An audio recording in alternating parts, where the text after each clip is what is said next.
Hello there, welcome to the Saroy channel and welcome to my Omnibus series. I've got so many of these omnibuses that are going to come out so that you'll be able to listen to an hour's worth of stories, which I know you're going to love. You know, the thing is that telling stories is such a fine art, and it's something that was practiced hundreds of years ago when people didn't have the technology that we have today. And everyone would gather around the fire and listen to a wonderful story. And also, what is so wonderful about a story is that personally, I think it is the best way to go to sleep. Every night when I go to bed, I always listen to stories. And that's something that parents used to do with their children. It's something that they still do with their children. There's nothing better than a good story. And so I hope you're going to enjoy this series. And before we start, I just want to say, do subscribe to my channel because you don't want to miss out on anything. Because I'm in for the long haul and I want to make sure that you get the most stunning stories to go to bed with at night or to listen to when you want to be one of those people sitting beside the fire and listening. Don't forget to subscribe to my channel and let's get started. I hope you're going to enjoy the omnibus. Dear Sarah, and all your lovely listeners, when my grandfather told me this story, at first I thought he was pulling my leg. It couldn't be true, could it? But he assured me it most certainly was. My grandfather Clayton was never a man who suffered fools gladly. He was a man of great integrity, and so why would he make a story like this up, if he told me it was true? Me and my brother Caleb were staying at my grandfather's farm, not far from the town of Blue Ridge in Georgia. All the while my parents went to Hawaii for a romantic week away, and on this excursion, much to our bitter, grievous disappointment, we were not invited. Me and my brother had stamped our feet indignantly, cried out that it wasn't fair. We also wanted to go to Hawaii. Why couldn't we go? My father beckoned for us to go into his study. He closed the door behind him, indicating for us to take a seat on one of his leather swivel chairs that you could twist around like a merry-go-round. Those chairs were super cool. My father's office was impressive. It gave off the I'm important, take me seriously kind of ambience. There was a large mahogany desk lined with green leather trim, and a huge imposing statue of an African elephant on his desk.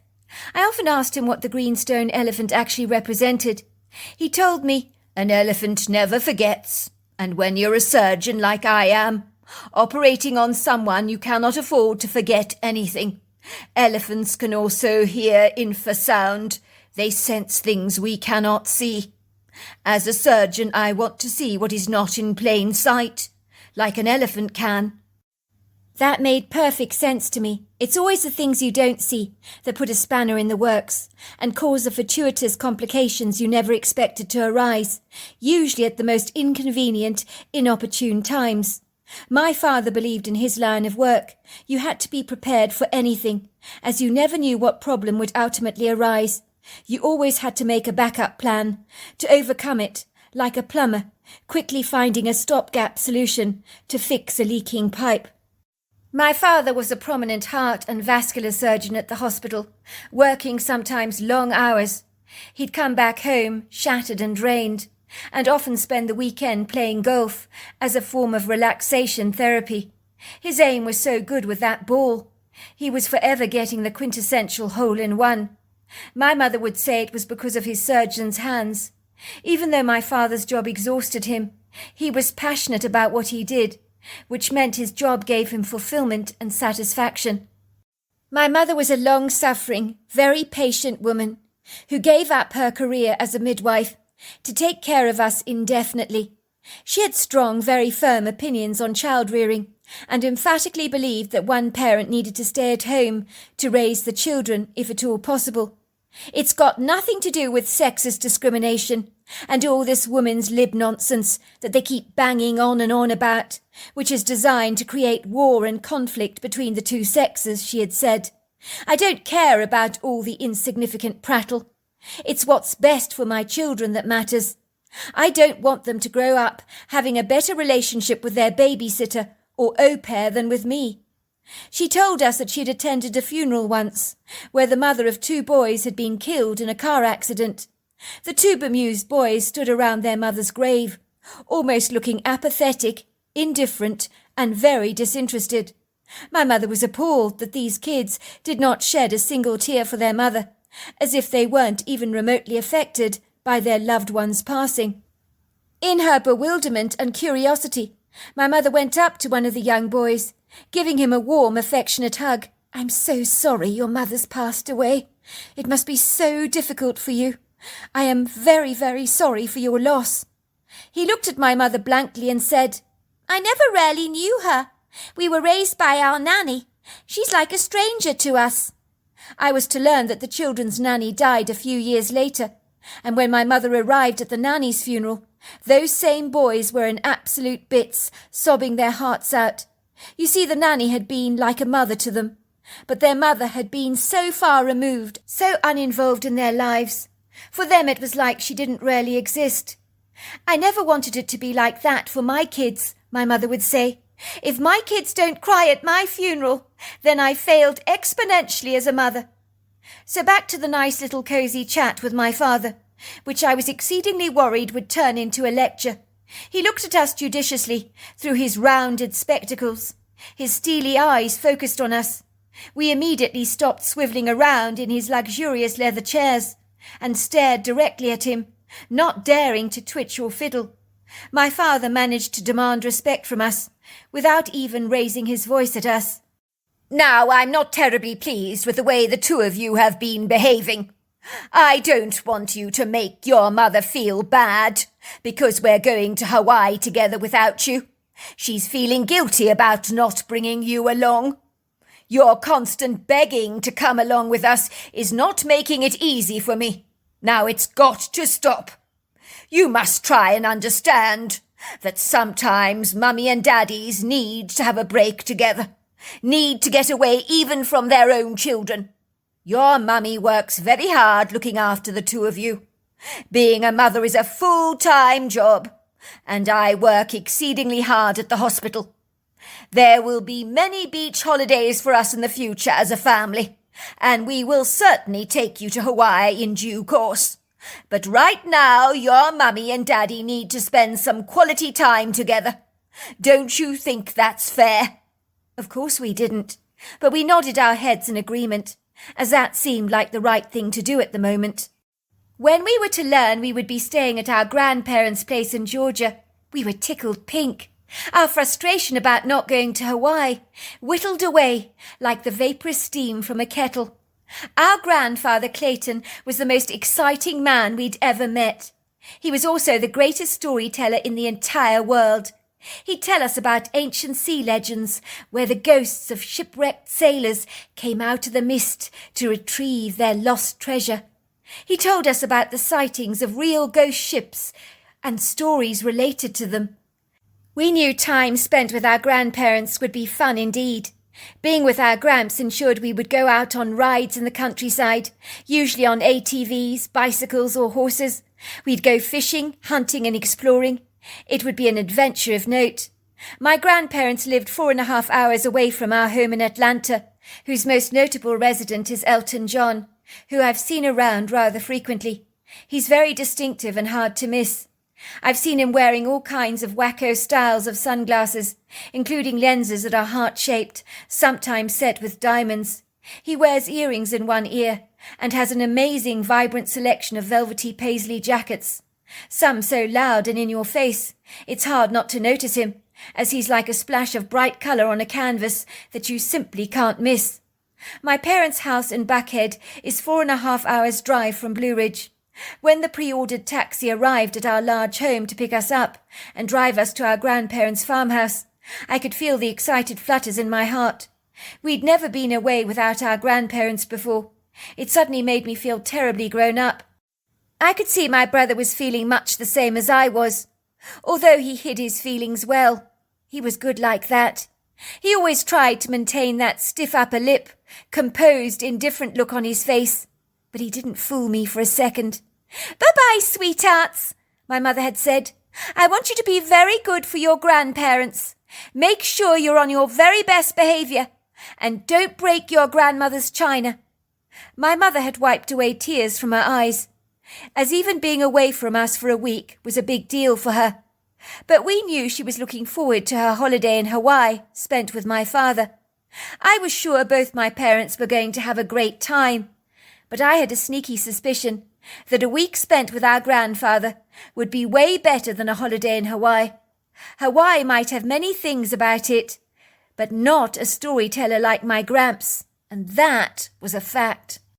Me and my brother sat in the back of the taxi, watching the moving views outside the window. Our taxi driver was a friendly, gregarious man called Mr. Gupta, who was from the Punjab state of India. He was Sikh and wore an orange turban on his head that brought out his dark olive complexion. His shrewd, very discerning brown eyes reminded me of a bird of prey, and he boasted a long, very full, dark beard. "Why do you dress so funny, Mr. Gupta?" I asked him, as shyness was never one of my greatest virtues. My brother was the reticent one, who looked visibly appalled that I'd asked such an intrusive question. He whispered, "Don't be so rude, Oliver. You can't ask him that." The taxi driver did not seem to mind.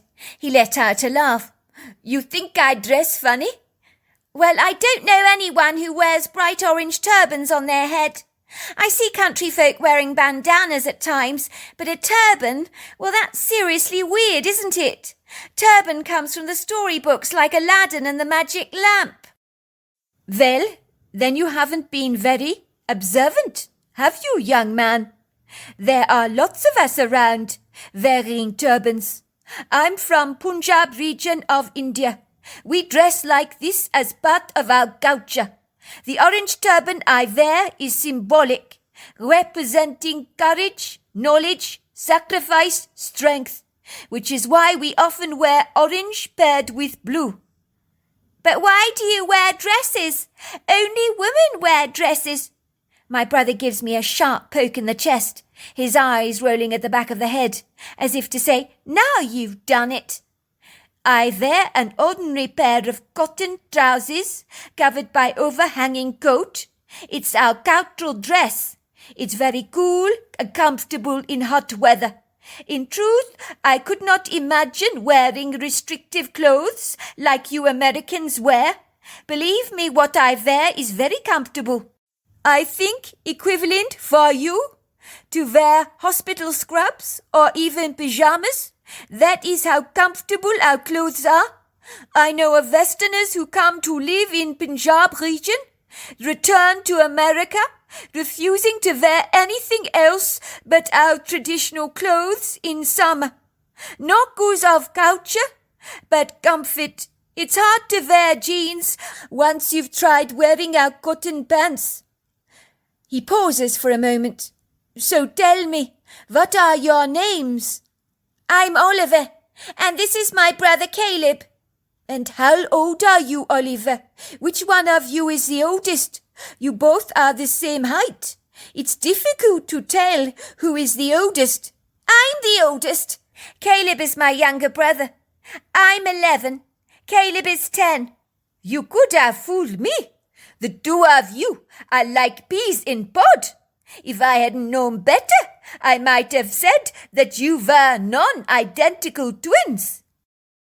Caleb looked appalled at this revelation, as the very idea of looking remotely like me did not digest well for him at all. He always thought I was an utter and total embarrassment, with the off-the-cuff random statements I would sometimes make.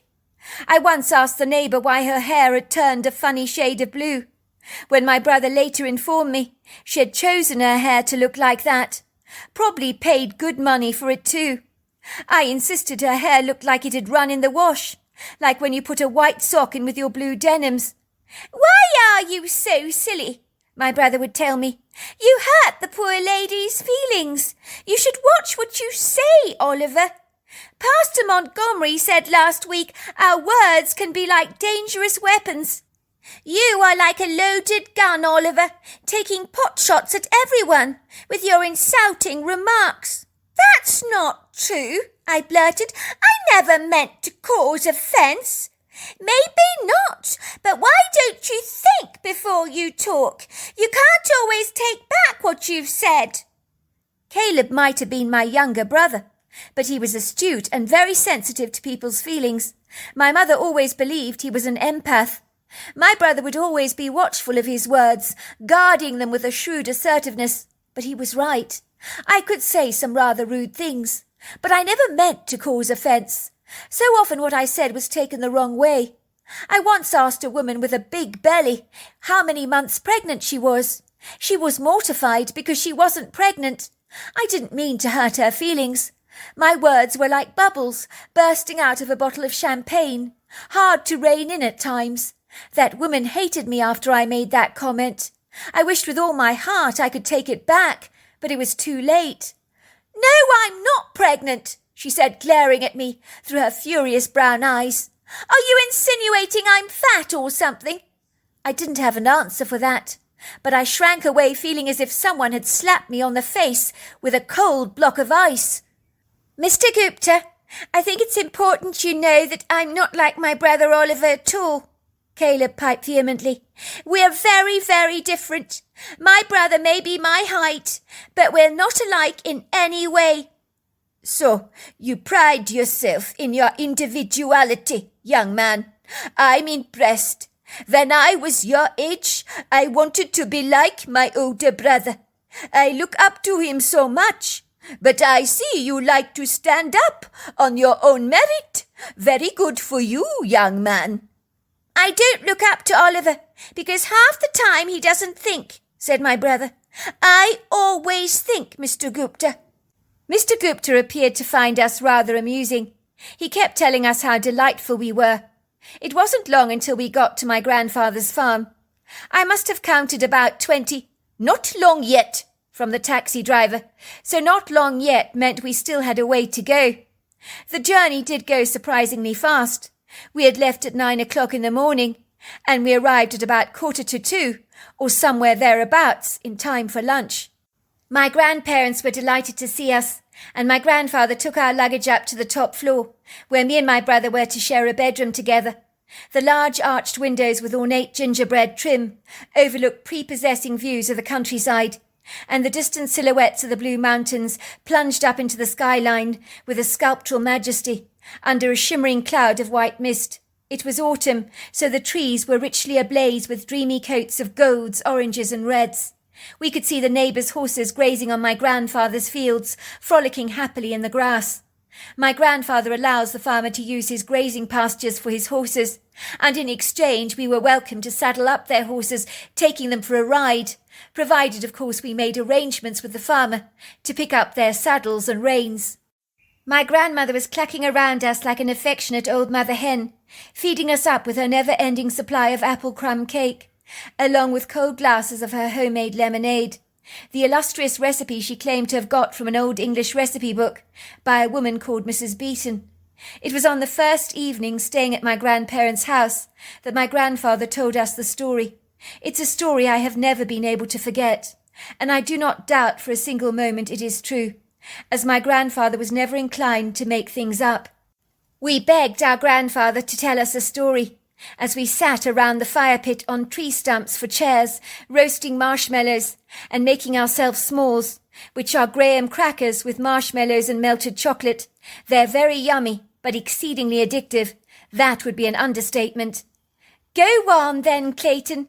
The children are gagging for a story," my grandmother had said with a big mischievous glint in her green eyes. "No one tells them quite like you do, Clayton. So go on, give them a story before bed." We would have settled for a story over a movie or a television program any day of the week. As my grandfather used to say, "There ain't nothing in this world like a good old story. My father said it, and so did my grandfather before him. And there is no way a television program can come close to a good old story, especially one being told by a crackling fire. You mark my words, it's like comparing polyester to cotton. There ain't any comparison." Me and my brother wholeheartedly agreed. My grandfather reached for his pipe. He lit up the tobacco and then began to puff out long ribbons of white smoke. "Ah, that's more like it, isn't it?" he said with a satisfied air of contentment on his face. His shoulders visibly relaxed. I need to get into the mood before I tell you one of my stories. I do remember it was an arrestingly beautiful night, with a magical resonance to it. You could hear the crickets and frogs trilling happily to their tuneful choruses. Then there were the hoots from owls and the mysterious distant howls that would leave you saying, "What is that?" My grandfather would say it was the coyotes. The night air was not cold, but ever so slightly fresh, with a cool breeze whipping across the meadows, causing the trees to rustle, while some of the autumn leaves took flight in the air, looking like floating butterflies. The full moon had audaciously parked itself in the sky for the night. She was smiling down upon us, as if she too wanted to tune in to listen to one of my grandfather's stories. She magnanimously showered everything with a shimmering silvery glaze, so the tenebrous night became more pewter in colour. You could make out the ambiguous silhouettes of the trees and the farm buildings, but all the definitive details to these solid forms were completely lost. We were sitting a little way away from the farmhouse, under the open canopy of the starlit firmament. The fire pit itself had been fastidiously prepared by my grandfather. It was situated on the edge of a sprawling flowering meadow that was fringed by a plethora of tall red maple and oak trees, whose resplendent colours were completely devoured by the darkness. The roaring flames of the fire pit, that had been framed by several large rocks in a rounded circle, were spiritedly dancing over the dry wood, and frenziedly burning it all up with an insatiable hungry roar, so that the fire spitted, popped and crackled. There was something completely magnetizing about watching the flames whipping over the wood. When you're out in nature, there's nothing quite like it. I was feeling rather sick from overdoing it on the s'mores. I think my eyes were way too big for my stomach. I never seemed to rein in my impulses. My grandmother once described me as like a wild stallion, thundering off through the meadows at breakneck speed, and not looking where I'm going. She said that even if I was charging towards a viper's nest, I'd probably remain completely oblivious of it until I found myself ensnared in a problem that I'd failed to anticipate. She was probably right about that. My prudent brother had told me that eating 8 s'mores at once was going to give me a bellyache, and he wasn't wrong. I was feeling ever so slightly sick, but admitting to my brother Caleb that he was right would have almost certainly resulted in that condescending told-you-so look that he so often gave me. Why is it that I felt like the younger brother in our family? Caleb was so much more judicious than I was, so much more mature in every regard. My grandfather was puffing his pipe happily. I studied him curiously, as if I was looking at him through the eyes of a stranger. He was an interesting-looking man who had wispy white hair, although on his crown a pink island erupted through his hair that my grandmother unkindly called his bald patch, which she was always teasing him about. My grandfather had a long thin beard that you could braid into a long plait. I knew about this as I did it for him once. When he went into town, everybody hooted with laughter, asking him why his beard looked so terribly funny. But my grandfather never minded being laughed at. He was the kind of person quick to laugh at himself. You could tell my Gramps had been an outdoor man all his life, for his skin treacherously revealed his age, betraying his hard work spent under the Georgia sun, tending lovingly to his crops. His skin spared him no mercy, as far as lines, creases and sunspots were concerned. But even in his old, advancing age, he was the kind of man you'd want to stop in the street to talk to. He looked interesting, like someone who had something that was worth saying, almost as if his entire face was a library of books that you'd enjoy reading or listening to. I noticed wherever he went, people would naturally gravitate towards him, young and old alike, and stop to have a chinwag with him. "How are you, Clayton?" they would say, and my grandfather would talk to them for a long while. Their faces would light up like a Christmas tree. They'd always walk away giggling. My grandfather had that kind of effect on people he met, and when we went to the local diner in town for a meal, he was never kept waiting for a table. Even if the tables were occupied, somehow a table was always brought out for him. "So what kind of story do you want me to tell you?" he asked us. "Do you want a true story or a fictitious story?" "True," I said. "I don't mind," said my brother. "As long as it's a good story, then I'm game for anything." "Well, in that case, I've got an excellent story for you tonight," One I think might actually blow your minds. It certainly did mine. And I think you're old enough to hear it. I hasten to say it's true. I witnessed it myself. In truth, it's one of those most enigmatic, most extraordinary things that I suppose ever happened in my life. I bet it's happened to other people. I think they might wonder if they imagined it. It's amazing when you see something idiosyncratic that doesn't conform to your own interpretation of reality. I think one might be inclined to persuade oneself that one was dreaming. In this case, I certainly was not. My grandfather's story. Growing up, my friend Wallace Carter had ambitious plans for his life, but not in the way you might think.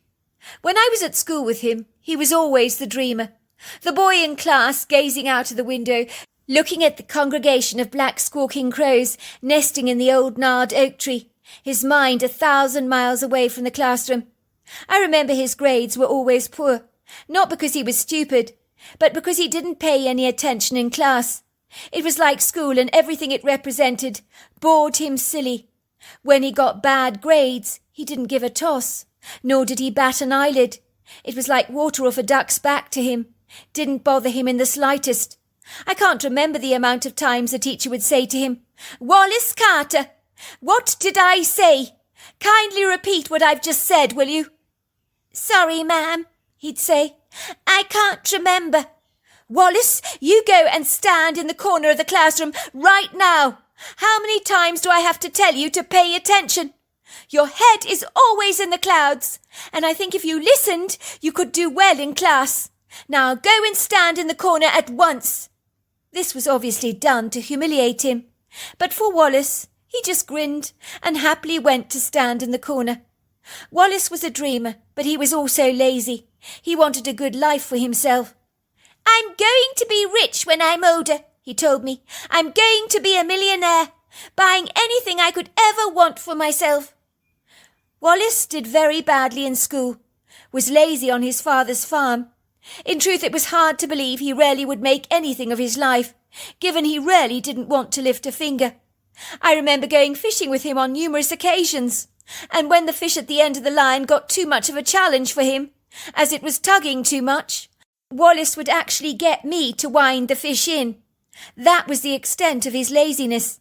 I mean, who does that, unless they're really struggling? But Wallace did not want to be bothered. He didn't like challenges of any kind.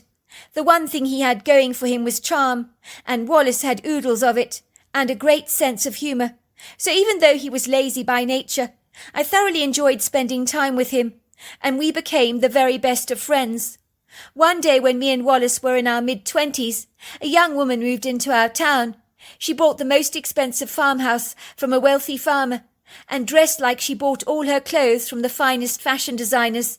Everything about her exuded wealth, and it was rumoured she was sitting on a vast fortune. She opened up the local florist in town. When Wallace heard about the young woman's vast fortune, he was exceedingly excited. Even before he met the woman, he told me he was going to marry her on account of her affluence. I was exceedingly cynical in regards to the matter. I mean, he hadn't even met the woman yet. What about love? Did that not come into the equation? "I don't care about that kind of stuff. Even if the woman's ugly, I'll still marry her. Don't you see, Clayton," he said to me, "this is my meal ticket, my quintessential opportunity to enjoy the benefits of a carefree life. Not worrying about bills, expenses, going on fabulous holidays, driving nice cars, not having to worry about a dicky bird. What's there not to like about that?" Naturally, I told him that marrying someone based on their wealth and not due to a mutual attraction, respect and friendship was nonsensical. "Why not? Women have been doing it for centuries. A pretty girl seduces a rich man. She's set up for life. A lot of young pretty women do it all the time. It's no different for me." I knew there was no arguing with Wallace. The man was exceedingly stubborn, and trying to persuade him that his way of thinking was seriously warped was like throwing eggs at a brick wall and expecting the wall to give way to your opinion.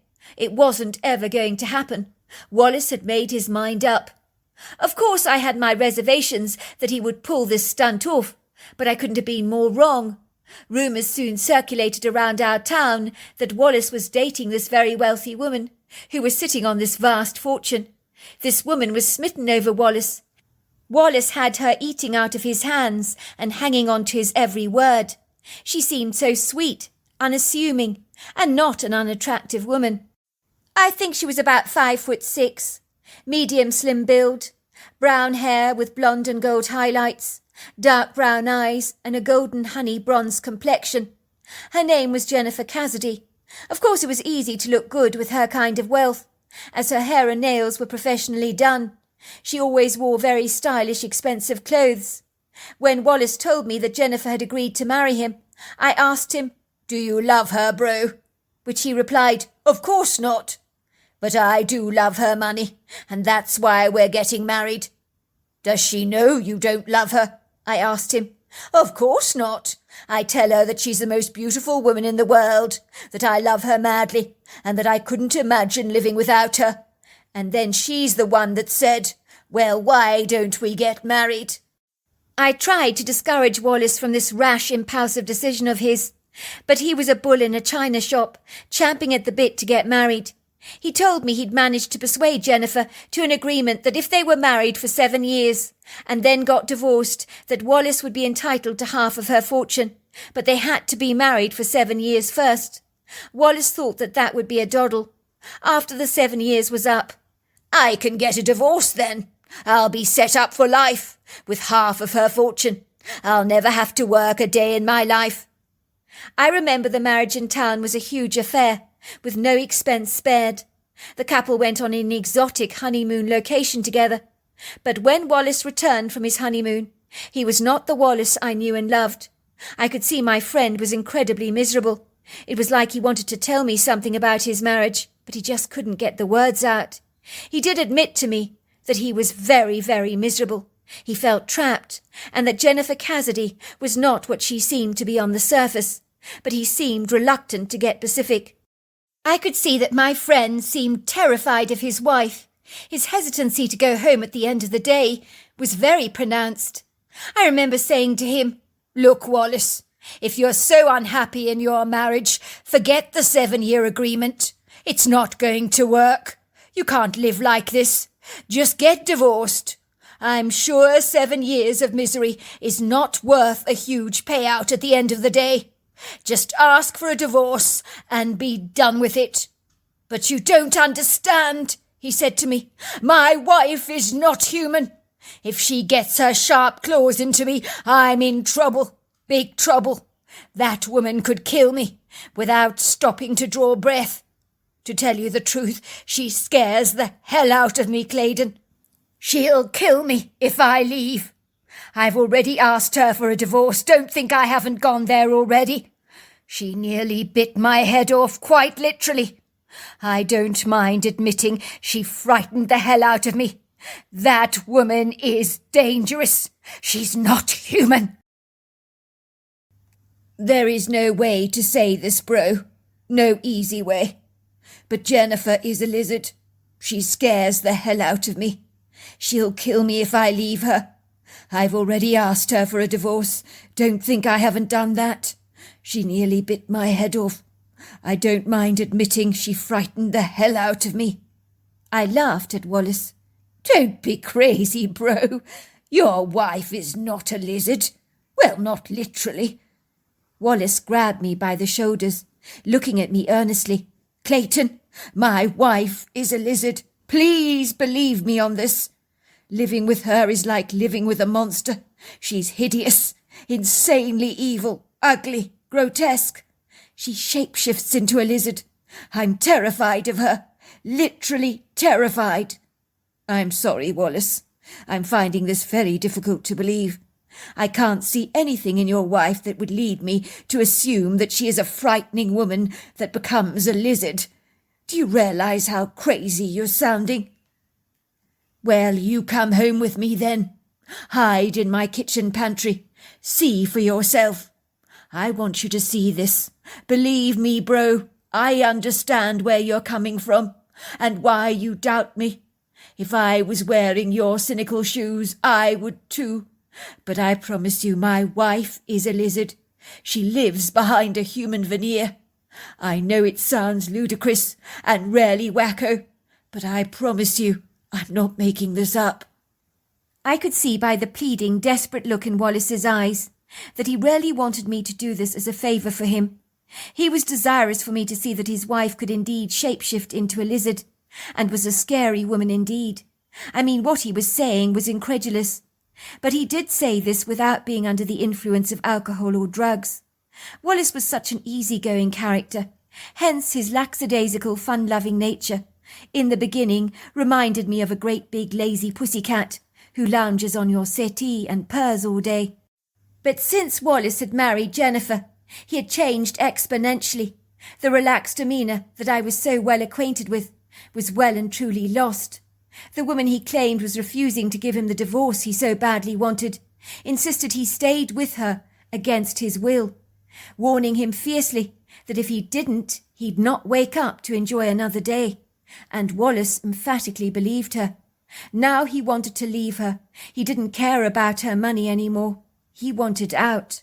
Wallace had never been the kind of person that would be dictated to by another person, but this unassuming woman appeared to be ruling his life with an iron rod. Let's just say, based on what I'd seen of Jennifer Cassidy, she didn't look like the type of lady that would say boo to a goose, although she did seem to run that florist of hers with a formidable grip, and I had seen her on a couple of occasions being rather rude to her staff. But there was something about her dark, soulless eyes that would often give me the creeps. Wallace pulled up his sleeves to expose these long scratches in his flesh. I was nonplussed. The gouges on his skin were deep, nasty, and far more treacherous looking than something you might acquire from a spat with the household tabby. "This is what she did to me," he explained. "If I really upset her, there is no telling what she's capable of. My wife is dangerous, Clayton. It's like going to bed every night with an untamed tiger and being surprised to wake up to discover you're still alive the following morning. That is what my life has become." "You're telling me Jennifer did this to you?" I asked, appalled, examining the scratches more closely. "Did you get your tetanus shots? I hope you got your tetanus shots." "Of course I did. Right away. Now do you believe me? That woman is vicious. She scratched me with her talons." "Do you realize how ridiculous this sounds, Wallace? Jennifer's got short nails. How could she do that to you?" "She has talons when she shapeshifts, I'm telling you. She becomes the ugliest lizard you have ever seen. And then she goes to our refrigerator. She gorges herself on raw meat. And when she eats, she's like a crazed, half-starved animal, as if she can't get the meat down her throat fast enough. And she loves drinking blood. Even on our honeymoon, she went to the local butchery daily to bring in all this stinky meat into our hotel room. It stank the place out, especially when she let it ferment. She'd gorge on it like a snack. I think one of the cleaning staff reported the stench to the manager. It was a hell of an embarrassment for me when the hotel manager complained that my wife had taken all the mini alcohol out of the bar to replace it with her meat. He said, "I'm sorry, madam, but you cannot keep raw meat in your hotel room." My wife shapeshifted into a lizard in front of him deliberately. The man was terrified. He stammered and said, "Of course, what was I thinking, madam? You're welcome to keep your meat in the minibar." And he ran away so fast, let me tell you. You should have seen the way he looked at us when we vacated the hotel. He probably thought I was a lizard too, and that we were aliens from outer space, that were pretending to be human beings. I think my wife will shapeshift in front of someone when she wants to get her way. Nobody will ever talk about it, in case people think they're barking mad. I know there are people who have seen her shapeshift, but they've kept their mouths clammed tightly shut. I mean, Clayton, you are the only person I would ever tell my story to. No one else would ever believe me. You've known me for years. Have I ever lied to you, bro?" No, I will give you that, Wallace. I admit you've never lied to me. Supposing I'm to believe your strange account, what did you say when your wife first turned into a lizard on your honeymoon, the first time it happened? I asked her who she really was. I said to her, Jennifer, you're not human. She grinned at me broadly and said, finally, you get it. No, Wallace, I'm not human. But I've had you well and truly fooled, didn't I? I'm not alone. There are many of us around, but we exist among you. I decided I'd go home with Wallace and hide in his kitchen pantry to see what was going on. I mean, when you hear something so off the cuff like this that does not lend favourably to your paradigm of the world, you want to see it for yourself to believe it's actually true. It was decided that after I saw his wife shape-shifting, Wallace would distract her for a moment, leave the back kitchen door open, so I could surreptitiously slip away when the coast was clear. I think Wallace needed to prove to himself, with a second witness, that he wasn't going completely mad, and that he was indeed seeing what he was seeing. Who could blame him? Let's just say if my wife turned into a lizard, I'd think I'd knocked way too much alcohol back and was hallucinating badly. I remember slipping into Wallace's house late in the afternoon, as that time his wife was still at the florist and had not returned home yet. I was feeling rather anxious about hiding in the kitchen pantry that Wallace would keep open so I could peek through the crack in the door, as I had an inkling that what Wallace was actually telling me was indeed true. And if it was true, it meant there had to be more of these lizard-like beings in our world, hiding behind a human veneer. That, for me, was one hell of a scary prospect, as it made me conceive that maybe this world is not what we think it is, and I'm not sure I was comfortable with wearing that thought. I remember when I heard Jennifer returning home, I got really quite anxious.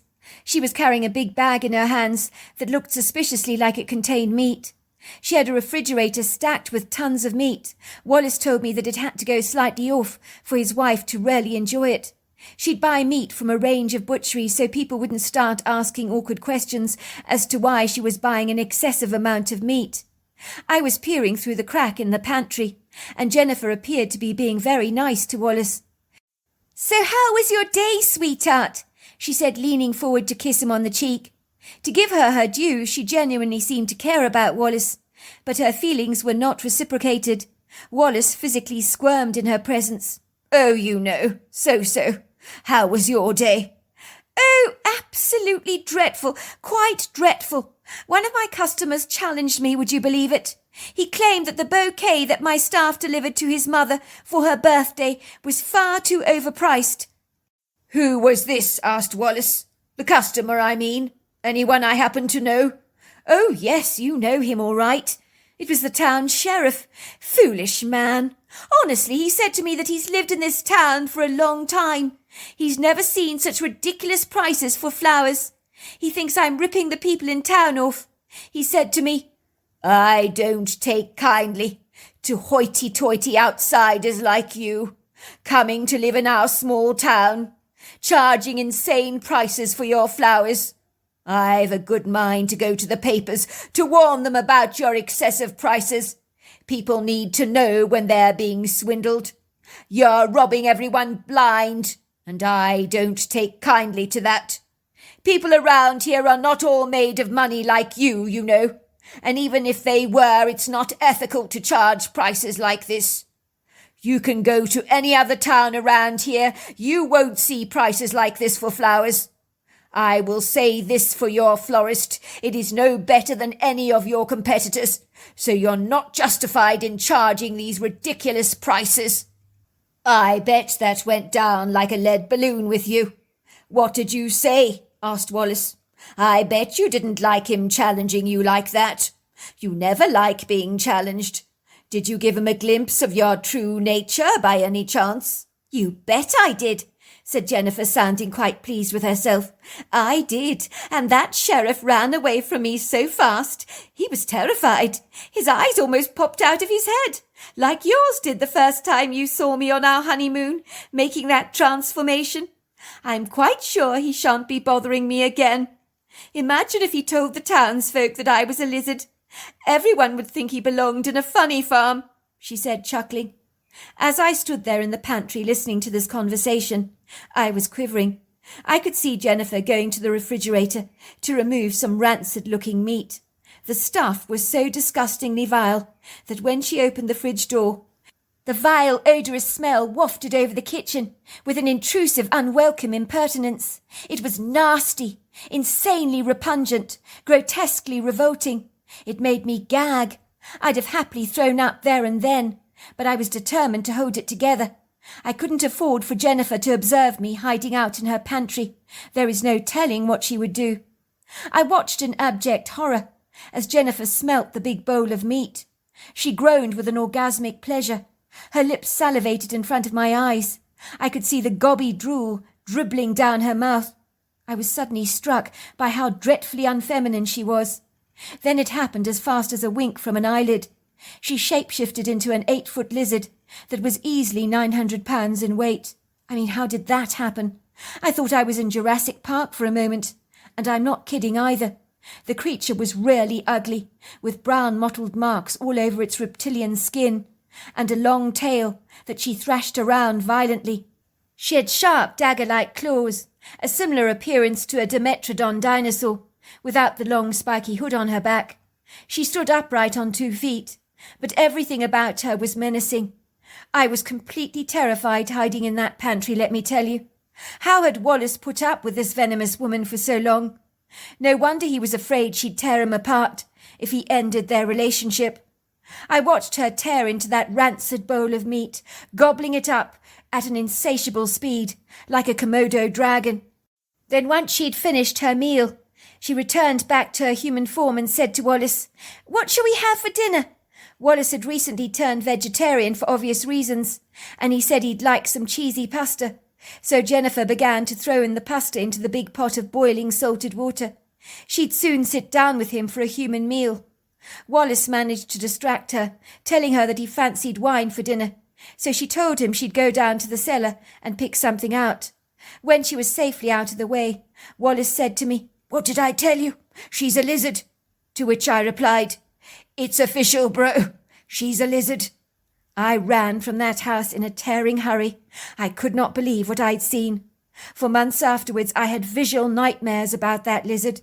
It was the most vile thing I had ever seen in my entire life.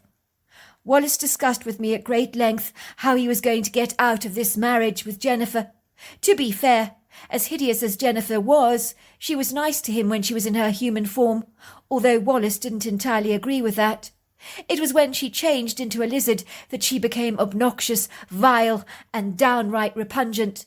It wasn't just a physical shapeshift, it was a personality transformation, from sweet to demure, to threatening, aggressive, and downright nasty. It was almost like the woman was possessed by a demonic entity that occasionally made its physical appearance known when she got mad or had a craving for rancid meat.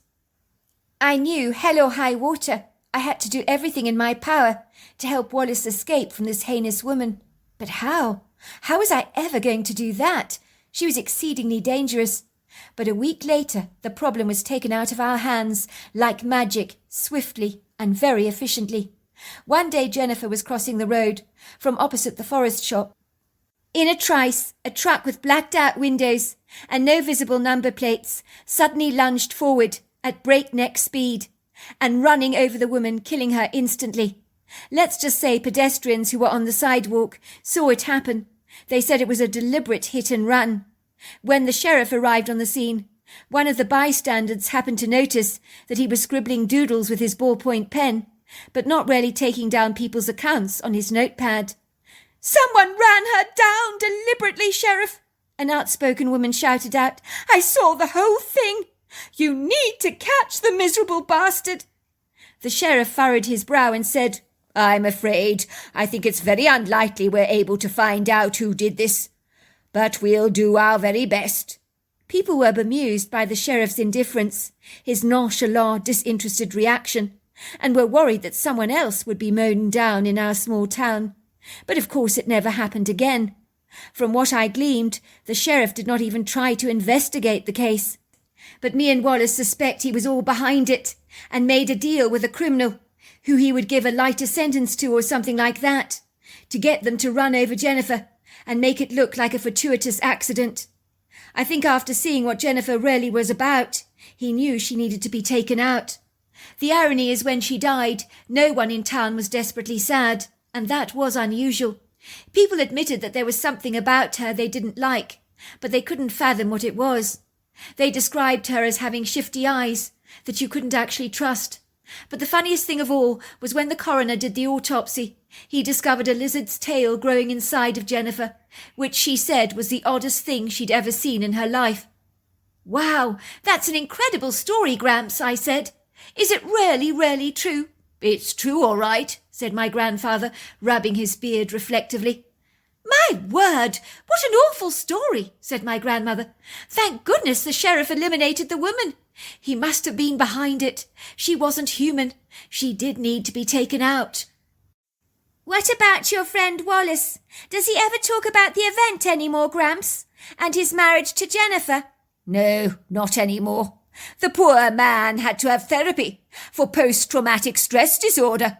I almost needed it myself, you know, after just one encounter with that lizard. So no, he doesn't like to talk about the matter much. Suffice to say, he married a lovely woman a couple of years later, who didn't even have a nickel to her name, I might add.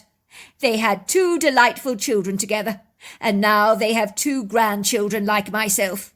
We're still very good friends.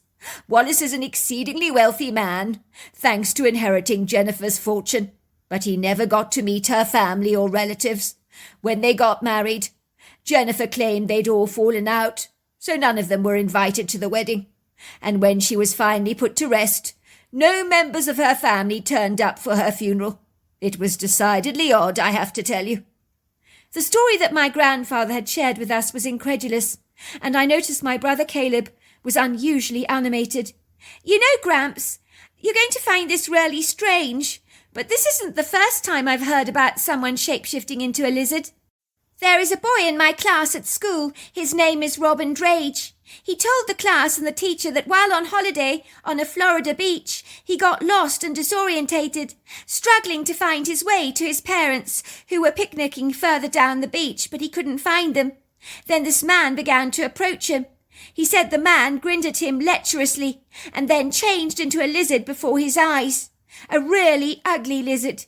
He freaked out and screamed, running back down the beach, and then he saw his parents picnicking there. The man had been hooting with laughter at him. He clearly got off on scaring Robin half to death. Of course his parents didn't believe his story, nor did our class at school or the teacher. She was very sweet to him, Gramps, telling him he must have had a touch of sunstroke or something.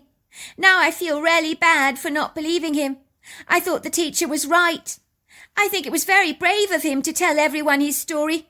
If that had happened to me, I'd have kept my lips clammed tight like an oyster. There's no way I would admit to that. No way on God's earth." "Son," said my grandfather, "if someone tells you something so outrageous, why would they go out of their way to look foolish in front of an entire class of pupils? Do you think the poor young man wanted to be ridiculed? Of course not. There must be substance to the story, in my opinion, and I'm inclined to believe his encounter was indeed true, based on my own experience." I hasten to say, after we retired to bed that night, I was awoken to my brother nudging me. "Oliver," he said to me, wake up, wake up. I can't get to sleep. Not after what Gramps told us. I was wondering if you fancied creeping out of the house, getting the fire in the fire pit reignited. We can talk about Gramps' strange story. Go on, it'll be fun. You know you want to." This was a surprise for me. Caleb was the one in our family that never broke the rules, was always diligent and never impulsive like me. He would almost certainly have known that the 2 of us creeping around the farmhouse in the middle of the night, while our grandparents were sound asleep, was breaking the rules. But on this memorable evening, Caleb seemed not to care about any of that. I must admit I liked this more adventurous side to my brother, so I unhesitantly climbed out of bed, threw on my sweater over my pyjamas, and put on a pair of sneakers, and I followed my brother past my grandparents' bedroom, where I could hear my Gramps snoring. I crept stealthily with my brother down the sweeping staircase. It felt like we were doing something naughty, so my heart was fluttering excitedly in my chest. It was unfortunately one of those old staircases that creaked and groaned and protested when you walked down it. I was quite certain we would wake up our grandparents. I wasn't sure how they would react if we did, but I didn't want to find out. Finally we crept through the living room area, opening the sliding doors on the patio, leaving them ever so slightly ajar. We trotted down the steps and ambled over towards the fire pit. You could see the embers of the fire were dying out, but we got the fire going again. I collected some firewood and kindling, and me and my brother chatted for ages. We talked about my grandfather's strange experience with the lizard, while we watched the dancing flames of the fire burn down the wood. "You don't think that Gramps was making up his story to astonish us?" I asked my brother. "I mean the story he told us. Are we being gullible?" Caleb was solemn. "You know, I believe every word of it. When Robin got up in front of the class to tell us his story, people laughed at him. Gramps was right. It took guts for Robin to tell us his story. And when people ridiculed him, he never changed it for a moment. He stuck to it rigidly like superglue. He said, 'Laugh all you like. My story is true.' So yes, I think it happened. You heard Gramps. He told us to research the matter. Other people have been privy to seeing these shape-shifting lizards." "But what are they?" I asked him. "Don't look at me, Oliver," said Caleb, shrugging his shoulders. "I'd like to know myself, but I know when I see Robin after the holidays, I'm going to apologise to him. Tell him I believe his account, courtesy of Gramps' story." "You're right. If that happened to me, I wouldn't tell a soul. People would think I was as nutty as a fruitcake. So yes, I do admire your friend's courage to tell his story. He's got real spunk, that's for sure." As me and my brother sat around the fire pit chatting, the moon continued to shine down upon us, casting her shadows over the pretty meadow and the towering trees beyond. That was when me and my brother heard someone whistling, and whoever was whistling a tune, not one we were familiar with at all. "Did you hear that, Oliver?" said my brother aghast. "Someone is trespassing on the property. I think we should go and see who it is." This time my impulsive spirit had become subdued by an unquenchable reticence, especially after the horrifying story my grandfather had just told us. There's nothing like the image of a giant lizard-like monster to suppress your desire to go exploring, as nightmares can easily dull your curiosity, that is for sure. My brother was now becoming like me, curious, inquisitive, impulsive, while I wanted to shrink away into the shadows and had absolutely no desire to follow his enthusiastic lead. I was the older brother, and I didn't want to look like I was a little pussycat in front of him. That was not a good look. My brother's eyes were ablaze with excitement, as if he didn't want this night to ever end. He had become like a kid in a fairground that wanted to try riding every single roller coaster on offer and refused to get tired. I had become like the long-suffering parent, secretly wishing with all my heart that my child would slow down and get seriously tired. "Come on, bro, what you waiting for? I know what it is, you're scared after Grandfather's story. What's wrong with you? You're normally the unbridled one between the two of us. Come on, don't you want to see who's doing the whistling?" No, I thought to myself privately. I didn't want to see who was whistling. If the truth be told, I wanted to go straight back to bed and get the haunting image of a ghastly lizard out of my mind. But there was no discouraging Caleb. So reluctantly, I hesitantly agreed to follow him into the woodgrove to find out who was whistling that strange tune. I suspected there was someone wandering around my grandfather's property, possibly a poacher. This would not be the first time, nor would it be the last, that this had happened. There was a sizable deer population living on my grandfather's property. We saw them often enough, grazing in the pastures, and sometimes eating the apples in the orchards that fell from the trees. My grandmother often picked the apples from the higher branches. She would throw them onto the ground for the deers to enjoy. "What if a poacher's got a rifle?" I said. "Then we'll tell him to leave at once," said Caleb. "We can tell him we've called the police. That will scare him away. But make sure you don't make a noise.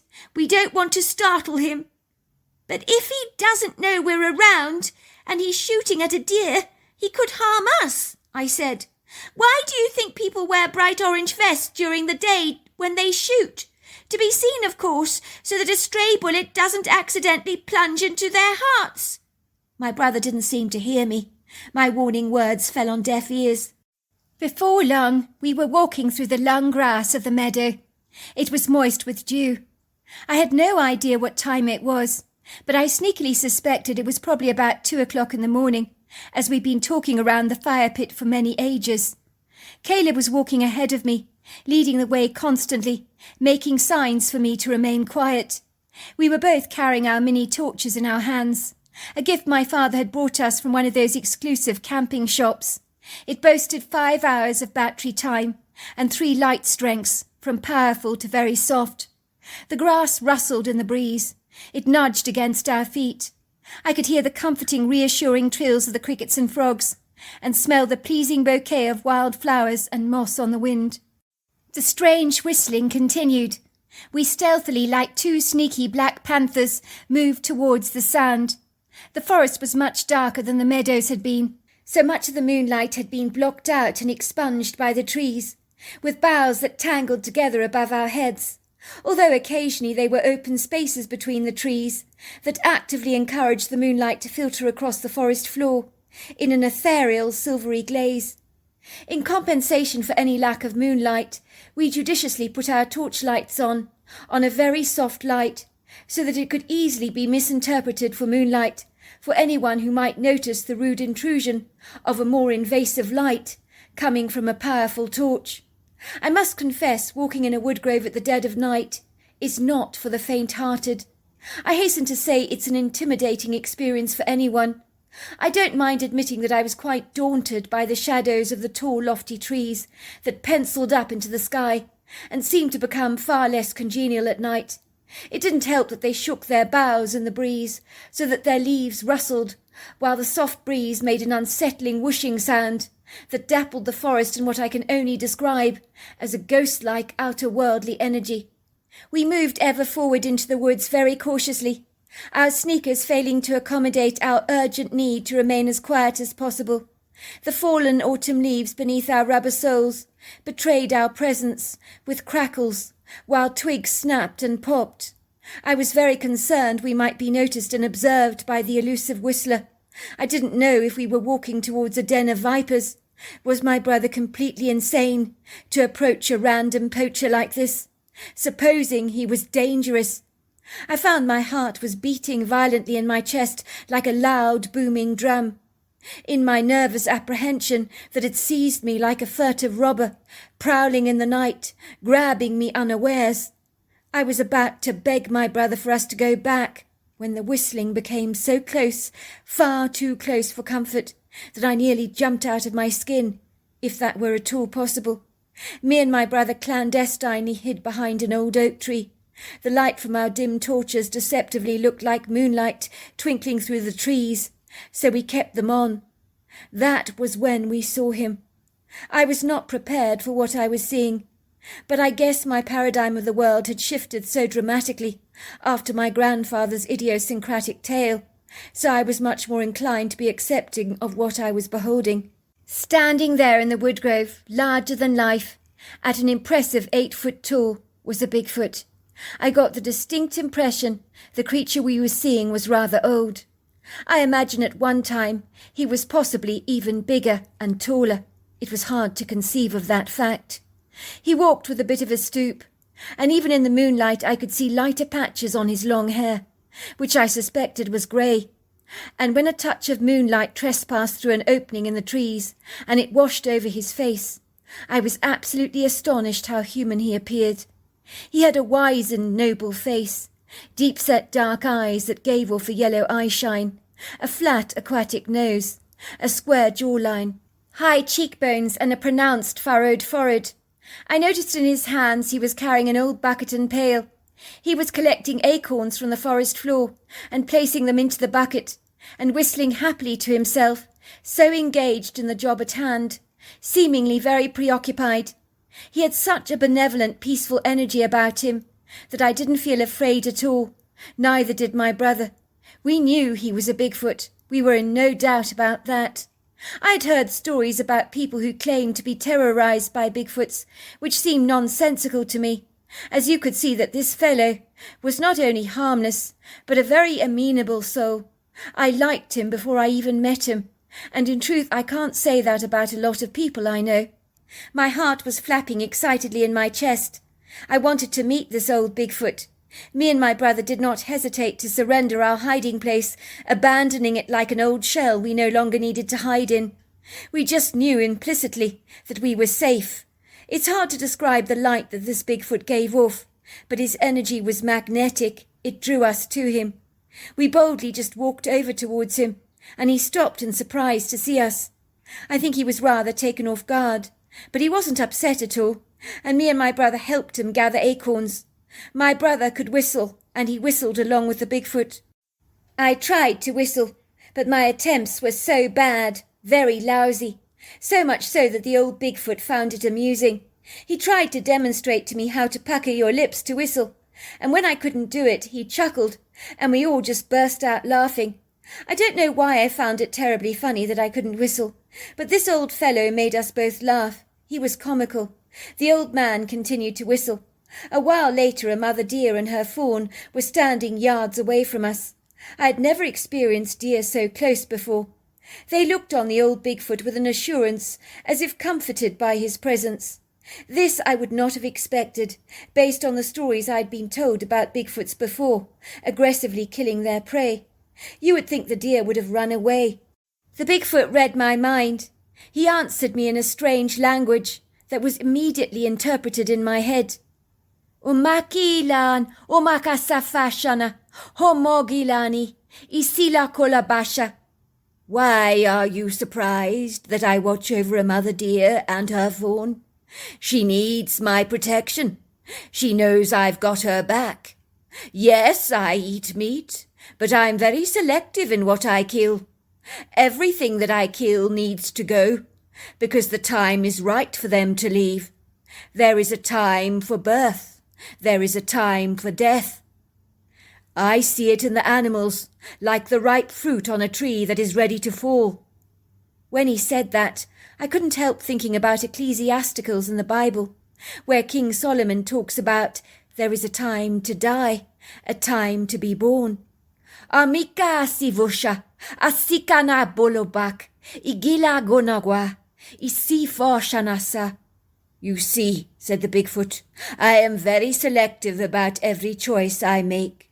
It is important to choose wisely in life. Choose your partner wisely, your food wisely, your path wisely. Then you will never fall. The Bigfoot walked up to the deer. He started stroking the fawn. The mother didn't seem to mind at all. I was gobsmacked. No deer had ever come up to me that close and personal. He then laid down a whole pile of acorns for the deers to eat, and then shaking the rest of the rattling acorns in the bucket, he said, Uputa lika, omosha fakana, ilono dwa, amogulo shakasa, hilini abogolono, difotopa, akatatilina, omosha kalakinakwa. These are for me. I soak them first, then I roast them. I can't eat them like the deer does. It upsets my stomach badly. Do you want any? But you must soak them first and roast them in a fire. No, I said. Thanks all the same. I better get going, he said. And we watched him gliding away. And when he walked, his arms swung backwards and forwards. And then he was gone, just like that. We've just seen a Bigfoot, I said to my brother. This is the most fascinating night of my entire life. Well, now are you glad I persuaded you to check out the whistling? Said my brother. If it wasn't for me, you'd never have met the Bigfoot. He was gloating so much I almost wanted to slap him, but he was right. If he hadn't persuaded me to investigate the woodgrove with him, we'd have never encountered the old man. I hasten to say I've never met such a wonderful human being, and yes, he was all human, even though he was covered in a plethora of hair. But this Bigfoot, he was intelligent, wise beyond his old years, with an innate understanding of the natural world that we couldn't even begin to comprehend. I wasn't surprised to learn later that Bigfoots are known as the guardians of the woods, because this creature most certainly was one. The next morning we were bursting to tell our grandfather the tale of our encounter with this extraordinary creature. His eyes twinkled brightly. I was surprised he wasn't cross with us for creeping out of the house in the middle of the night. He said he'd done much the same when he was our age, and he was delighted we'd had such an encounter with a remarkable old man. "I've heard that whistling before in the forest, and now I know what it is. I tell you what, why doesn't your grandmother help you to get some food prepared for the Bigfoot? Some snacks that you can leave in the woods? I'm sure he would appreciate that very much." "What shall we give him?" I asked. "We could give him some of our apple crumb pie," my grandmother suggested. "I could make him some baked stuff, peanut butter cookies, oatmeal and raisin, hazelnut and honey. We can also make him some peanut brittle and buy him some nuts and fruits if you like. Would you kids like to help me in the kitchen today? Make some snacks for your hairy friend?" "Yes, Granny, we want to make him lots of little snacks." The next evening we left our treats out for the old man in a plastic bucket, hanging on a tree branch. The bucket was returned to us the following evening, parked on our porch step, filled with lots of pretty river stones that me and my brother still own today and treasure greatly.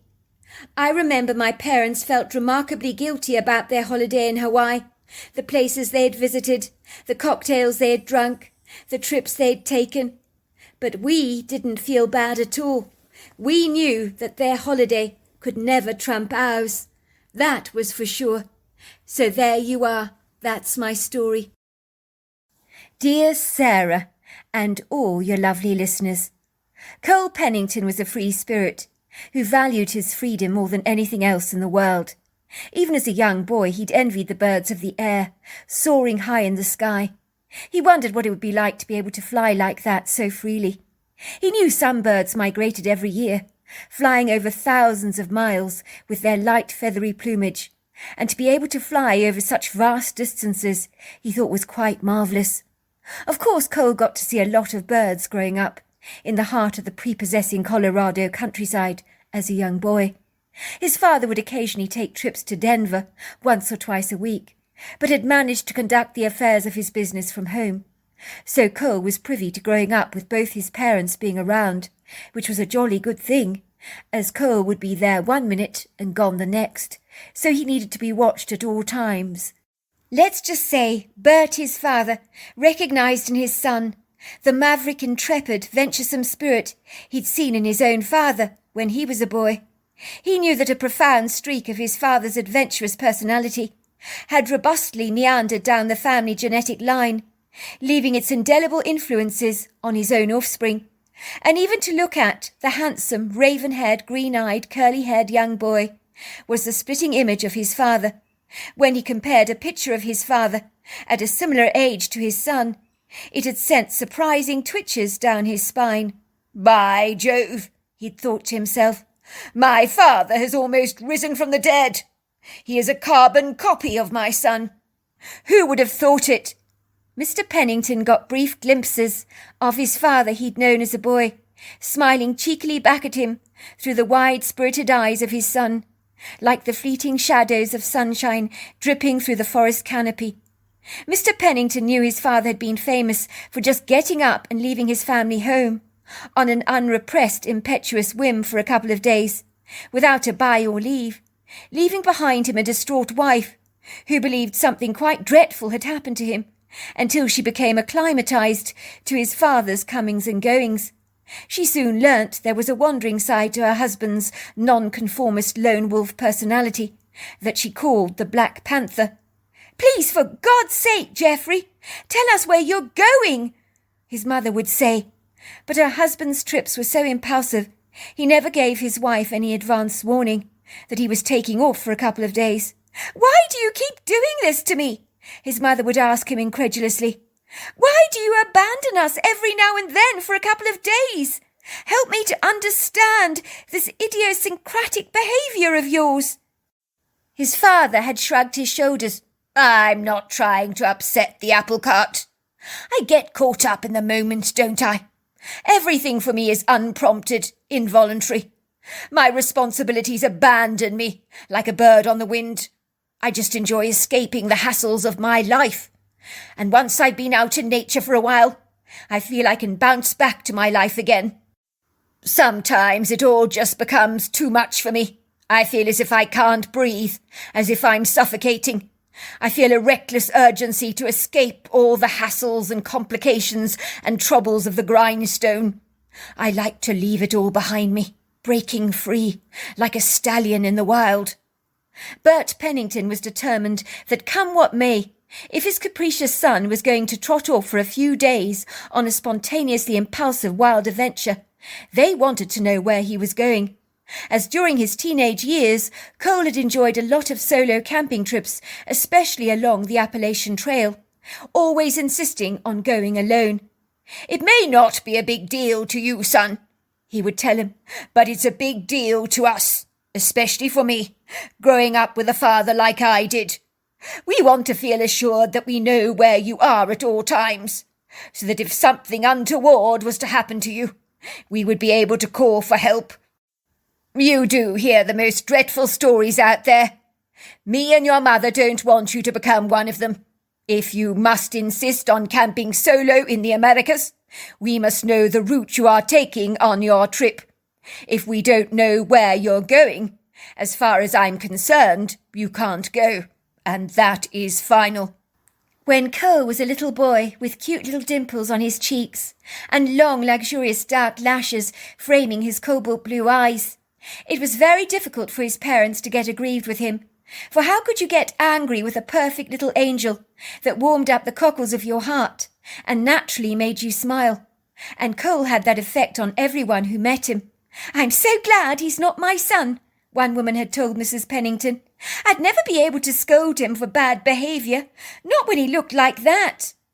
As a young boy, he possibly spent more time on his bedroom floor with sheets and pegs, industriously trying to create little tents or secret dens to sleep in, always preferring the excitement of feeling as if he was camping al fresco, which he so much preferred, than luxuriating on a comfortable mattress in his bedroom. When he was in his early teens, unbeknown to his parents, on warm summer nights, he had surreptitiously crept out of the farmhouse and slept in a hammock under the stars, staring up at the Milky Way, and falling into a deep blissful sleep, drifting off to the pleasing sounds of the crickets and frogs. One night, when Cole was fast asleep in his hammock, he had awoken to find it swinging backwards and forwards vigorously on its own, with a boisterous enthusiasm. It would seem something was pushing him. When he had sat upright to look around him, nothing was there. But Cole got the overwhelming sense that something or someone was watching him. He could almost feel the tinkle of laughter in the air, although he couldn't audibly hear it. Cole hadn't been afraid, but he had been perturbed and rather mystified. He knew someone had pushed him on that hammock, but who?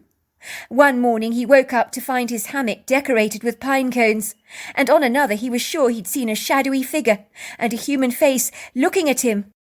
But the experience had been so ambiguously obscure, he'd wondered if he'd dreamed the experience or not. Was it a dream? Was it real? He would wonder. From thenceforth, every time Cole slept on the hammock, something would always give him a boisterous push, until he finally sat up and said, "Whoever you are, please leave me alone. I'm trying to get some sleep." Like magic, as if on cue, subject to Cole's orders, the rest of the evening his hammock was no longer subjected to vigorous swinging movements, but he always got the distinct impression that someone clandestinely hugging the penumbra, like the nebulous, indeterminate trees in the woodgrove, was laughing at him. But he could not confide such preposterous revelations to both of his parents, as they would not be best pleased with their son sleeping under the stars at will. When Cole was 8 years old, on one occasion he had abandoned his mother's shopping trolley in a local supermarket and gravitated towards the pigeons, waddling onto the sidewalk, that were pecking at the tarmac. Cole reasoned the poor birds had little to eat. He needed to rectify the problem for them. He had helped himself to a loaf of white bread on the supermarket shopping aisle, and marched out of the shop without being noticed, with a big loaf of white sliced bread in his hands, and a determination in his heart to boot. It would seem his name had been called out on the shop intercom. "Attention all customers! We're looking for a little boy. His name is Cole Pennington, 8 years old, wearing a white flannel shirt with a Tyrannosaurus Rex on it, and a pair of olive shorts. He was in the supermarket minutes ago, and has gone missing. Cole Pennington, please come up to any shop assistant on the floor. Your mother is waiting for you." The police had been called to find him, and there he was standing nonchalant on the sidewalk, without a care in the world, feeding the birds, looking bemused when everybody was panicking about his whereabouts. His mother had burst into tears, holding him so close in her arms, as if she was afraid to ever let him go. "Thank God I found you," she said, blowing her nose in a tissue, and suffocating Cole with one of her tight, clawing hugs that would easily squash the air out of his lungs. "Don't you ever go walking off like that again. Do you understand me?" she had scolded. "I was just feeding the birds," little Cole had protested. "I could tell they were very, very hungry." Then there was a time when Cole was a Boy Scout. He'd vanished for half a day, aimlessly wandering around on his own, soaking up the arresting scenery like a happy sea sponge, blindly oblivious to the pandemonium he had caused, when everyone on that camp was looking for him, as Cole had a habit of wandering off, following something that had caught his attention, mindlessly unaware of the mayhem and chaos his disappearance had invariably incited. Cole did not do this deliberately, by any manner of means, but got so caught up in the moment, so beguiled by the natural world, so absorbed by the little things in nature, that time would be swallowed whole, like a fly that drops into your drink, and before you know it, it's gone down your throat. Suffice to say, Cole was insensitively clueless about the trouble his wandering off had brought about. His despairing parents had tried to rein him in, like an unbridled, untamed wild horse that needed to be broken in. But Cole had a mind of his own, and loved nothing better than being on his own, especially surrounded by the trees, the wild animals, and the prepossessing allures of the natural world. And he loved Colorado with a fervent passion. Growing up, when there had been big parties over Thanksgiving and Christmas, Cole found all that socializing far too daunting, very overwhelming. He had wanted to escape it, and would often retreat into his bedroom, and just watch the sun setting over the horizon, as some of those smouldering golden Colorado sunsets can quite literally steal your breath away. Sometimes he'd take a walk in the woodgrove, no matter how treacherous the weather. Everyone would be saying, "Where has Cole got to?"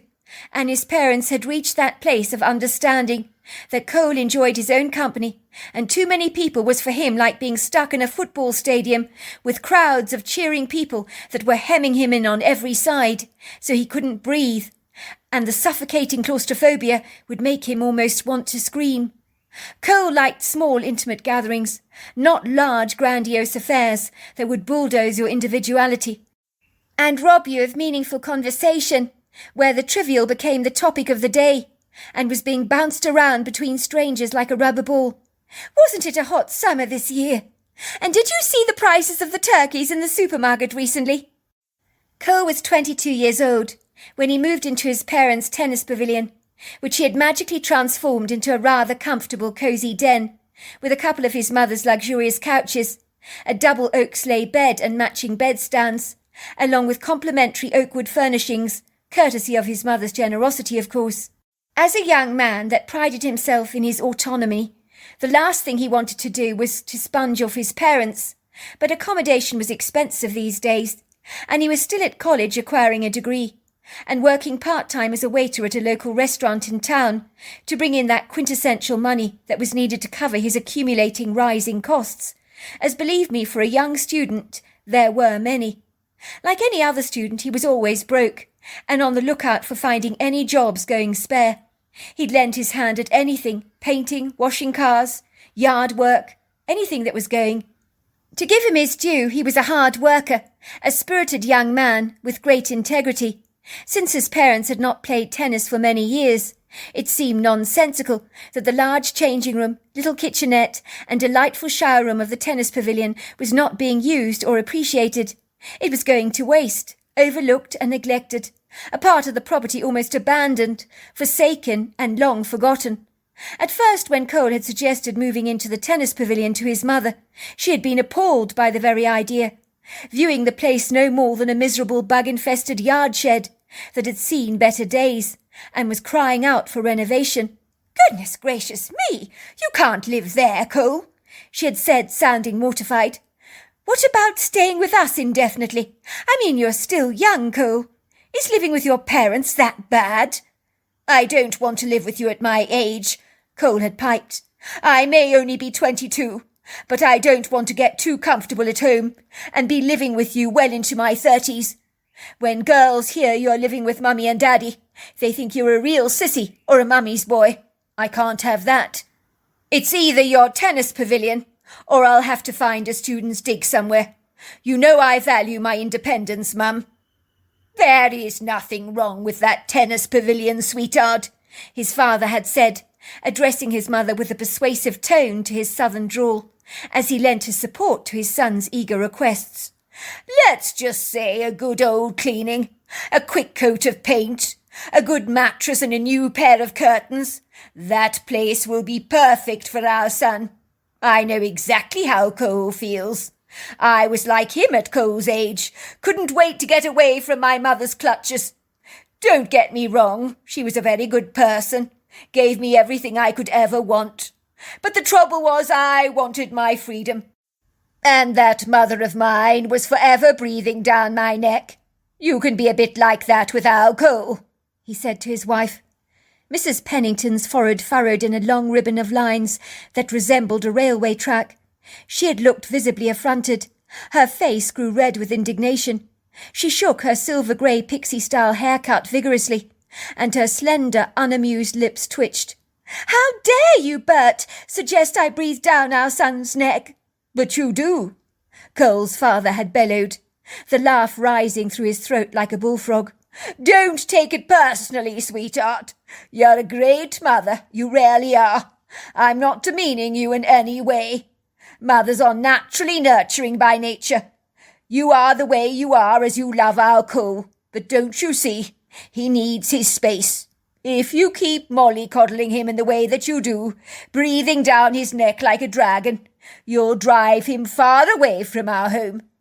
"Don't you get it, Bert? Or are you living on an alternative universe? Our son is 22 years old, not 30 yet. I'd like to remind you for the record that many 20-year-olds still live at home, especially with the excessive costs of student accommodation these days. It's an arrangement that makes sense for so many. It's more a matter of convenience and financial common sense, if you ask me. It's a win-win situation. I see no reason why Cole can't continue to live under our roof." "Even so, sweetheart, you can be a bit like a clucking old mother hen the way you fuss over our Cole. I've seen you myself. You seem to forget that he's a big boy now. For God's sake, let him move into the tennis pavilion.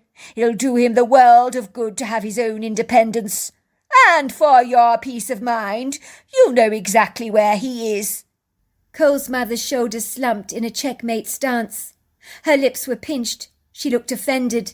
Cole hated it when her demeanour seemed to slip into a sulk, which happened when things didn't look like they were going her way, and her powers of persuasion had fallen on mute ears that seemed intent on not listening to her sagacious advice.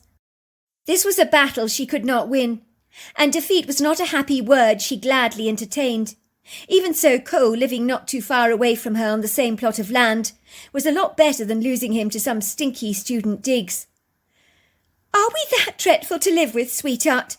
his mother asked, her face washed with hurt, her wide eyes almost misting over with tears that she daren't spill. "Oh, Mum, for goodness sake, stop taking this personally, will you? I'm getting older. I'm 22. It's not a good look for someone my age still living with his parents. I need my space. Can't you see that? I don't want to be answerable to you or anyone else for that matter. I want to live my own life. Is that too hard for you to understand? Please don't make it about you, Mum. It's not about you. It's about me. It's the way I am. You know I've always been a bit of a loner. I've always liked my freedom, my space and my privacy. Can't you understand that?" "It's hard not to take it personally, Cole," said his mother. "You're my only son. You're leaving home. It's a big deal for me. How am I supposed to take it? I defy any woman out there who would dare say it was easy, their progeny leaving home like this." "Well, he's not really leaving home, is he?" says Cole's father. "Cole will still be around, sweetheart. If he's living at the tennis pavilion, you'll know he's around, and that should give you a measure of comfort. Go on, sweetheart. It makes perfect sense.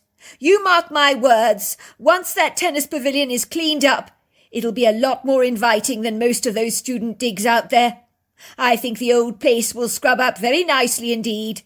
Have a little faith, will you? You're like the woman who looks at the thorns on a rose bush and fails to notice any of the roses. If you remember, when we used it for tennis in the good old days, it was a perfect little retreat. We'd eat sliced oranges in the kitchenette there, drink back iced glasses of lemonade and tea, and we would have long silver platters of sandwiches. People would get very cosy in that living room area, and some would have a good shower in that bathroom after a game of tennis. And I know all the connections work, although we'll have to run that water for a while. Some of it might be a bit rusty. If you remember, it used to be a very pleasant place to hang about with friends after a tennis match. That place retains a lot of happy memories for me." "Why did we stop playing tennis there? I can't actually remember." "Don't you remember that big dog we had? What was his name?" "Snickerdoodle." "Well, he ran into the court after I finished a game. I tripped over him, broke my ankle. We stopped playing tennis after that. Don't you remember?" Mrs. Pennington raised a brow. "Oh, that dog was such a klutz, wasn't he? Running into everything. I don't think he appreciated his large size," she chuckled. "Such a pity we gave up the tennis, though. It kept me in good shape, you know. Look at me now with my waist. It's thickened considerably. I've even got chicken wings under my arms these days. That would never have happened if I'd continued with the tennis." "Honestly, sweetheart, listen to yourself. You can be very glib at times. As far as I am concerned, you're as beautiful as you were as the day I married you. Mind you, you're more so, actually. You're like an oak tree. In its youth you were stunning. But that's not a patch to a mature, superior oak tree. And you are that superior tree. You've grown more beautiful in my eyes." "Oh, listen to your father, Cole. He's quite the charmer. He'd make a sower's ear believe it was a silk purse. He really would." "I'm just worried about that tennis pavilion. The place is teeming with spiders. There must be dust absolutely everywhere. It's going to take a lot of elbow grease to get the place looking halfway decent again. I mean, that little building has been neglected for many years. Don't forget that." Of course, Cole's mother had not been wrong. The tennis pavilion was a sight for sore eyes indeed. Certainly eyes that needed soothing eye drops and lots of reassurance. There was a plethora of carcasses of dead insects littering the oakwood wooden floors, and an impertinent dust seemed to cake everything in a cloying thick powdering of dirt. There were leaves that seeped under the doors and were blown into the pavilion. But Cole was not to be put off. With some hard elbow grease, in no time at all, he managed to turn that tennis pavilion into his own luxurious private sanctuary, and it had scrubbed up into such a gleaming, cosy den that even his mother had been wowed by the results and retracted her doubtful words. "Goodness gracious, this place looks absolutely amazing. I'd happily live here myself, you know." "I told you," said Cole, grinning from ear to ear with a smug satisfaction. "Just because a treasure is covered in dust doesn't mean it's not worth saving. This place has jolly good bones. Anything that has good scaffolding can be brought back to life with very little difficulty, you know." The tennis pavilion was sufficiently far away from the main house that he could live his life in peace, without his parents breathing down his neck. Even growing up, Cole had valued his space and privacy in a way his mother could not comprehend. So this newly acquired, spectacular, rather sumptuous sanctuary on his parents' sprawling property was a peaceful haven, and he felt so much more connected to nature in this part of the yard, where there were rambling wild roses, honeysuckle and jasmine, having overtaken the fences of the tennis court, and a kaleidoscope of colourful birds that regularly frequented the untamed part of the property, that branched out into wild meadows and wood groves full of tall, lofty trees. Cole woke up at the crack of dawn. to the charming, uplifting musical trills of the dawn chorus, while he thoroughly enjoyed drinking his cup of coffee, seated on his Adirondack chair on the patio, drinking in the sensational mountain views that were a reliable landmark on the compass of his life. Cole loved their sculptural majesty, the intriguing nooks and crannies of the jutting rocks, the sweeping white vaporous mist that would hover sneakily over the mountains. Little did Cole know that he was not going to be alone in the tennis pavilion for very much longer, as a mysterious cat that Cole decided to call Marco Polo had serendipitously decided to move in with him. The cat, a very attractive grey, had impertinently jumped through the open kitchenette window and subsequently demanded food from Cole by meowing persistently until Cole had put down a saucer of tuna for him, and then it had happily settled down next to Cole on the sofa in front of the television, stretching out its paws in satisfaction and purring incessantly. And that had been that. They do say that cats can choose their owners. And Cole had obviously passed the grade and the inspection as far as Marco Polo was concerned. The cat did not hesitate to take possession of him. Perhaps it takes one free spirit to recognise another, and Marco Polo had found for himself a kindred spirit. One night after a hard day of study, Cole was absolutely exhausted. He lay on the couch in his living space and fell fast asleep, only to awaken with a start, when his cat Marco Polo was lunging his sharp paws into his chest, as if to wake him up, his yellow eyes fixed on the window. Cole sat up with a start, realised he'd been asleep for some time. His attention was drawn to the window of the sliding doors that opened out onto the porch, only because Marco Polo was looking directly at the windows. That was when Cole saw this huge, enigmatic face staring at him, pressed directly against the window, with eyes that gave off a blazing red eyeshine. He was so sure he was dreaming, but when he rubbed his eyes, the thing, whatever it was, had gone. What the hell, he thought. But he began to believe that from the precarious journey of sleep to wakefulness, perhaps he'd got caught up in an illusory cobweb of misleading, fanciful interpretations that could not be trusted and relied upon. What he had seen was a picture created by an overactive imagination, he thought. It was the following morning, when Cole was to discover strange smudges on the outside window. He knew that something had been looking in at him, but what? He could not imagine, and more to the point, he didn't want to imagine either. It was early in the morning. The sun had only just broken over the horizon. The delicate morning light had pierced through the sky, while the earth's atmosphere was cool. There was a soft breeze blowing. Cole fed his hungry cat, Marco Polo, a plate of tuna fish. He immediately put on his walking boots. He hadn't been in the family woodgrove for many ages. They lived on a vast sprawling property with ample space for exploring. But when he went out on an intrepid adventure, it was always away from home, to explore some trail he'd learnt about via the grapevine. Cole did not know the land on his property as well as he should have done, and certainly not as well as he did when he was 8 years old, which was a big pity. He was certain that something had looked in at him last night through the living room window of the tennis pavilion, and whoever they were, they must have come directly from the woodgrove. He was sure what he'd seen. He knew that at night things can be ambiguously intimidating.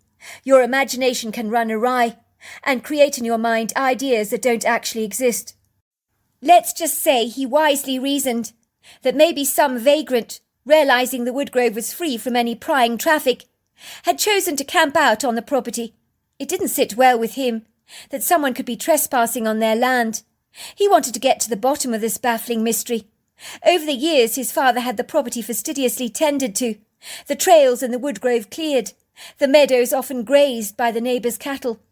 By all accounts, as a family, they'd pretty much ignored the resplendent treed oasis that stretched out so magnanimously.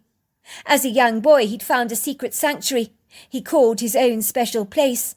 So on this unassuming morning, as he wandered off into the woodgrove, he had a skip to his step and a swagger to his walk, and in a trice all the study that had cluttered his mind like a clogged-up kitchen plug abandoned him. He found himself caught up in the magic of the moment, as memories of his early childhood came flooding back.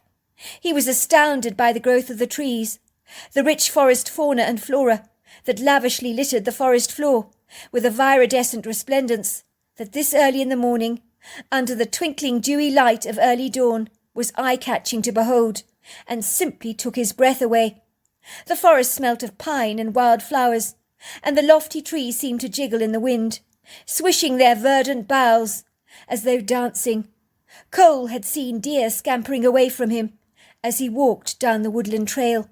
He'd spotted some rabbits, a couple of squirrels, and then all of a sudden, as his focus had been distracted and his attention was not on his feet, he lost his footing and went crashing down this long hole, and then everything went black. Mrs. Pennington. Unbeknown to Mr. Pennington, his wife Sadie was always checking up on her son Cole every day. She would ensure his truck was safely parked in the carport. She would snoop around the tennis pavilion to see if she could see any sign of him anywhere. She knew if anyone were to watch her tiptoeing around the place so surreptitiously, they'd think the woman was off her trolley. "I just need to be sure he's all right," she told herself. "What's wrong with that? I'm a mother, that's what we do. Sorry for caring so much, but I can't help myself. Besides, what Cole doesn't know won't hurt him. It's a mother's prerogative to look out for her son." Ever since Cole was a little boy, and he'd given her a scare at the supermarket, when he'd trotted out the store to feed the pigeons on a whim, and when he'd gone missing at the Boy Scouts camp, Mrs. Pennington always felt she needed to keep a steely eye on him.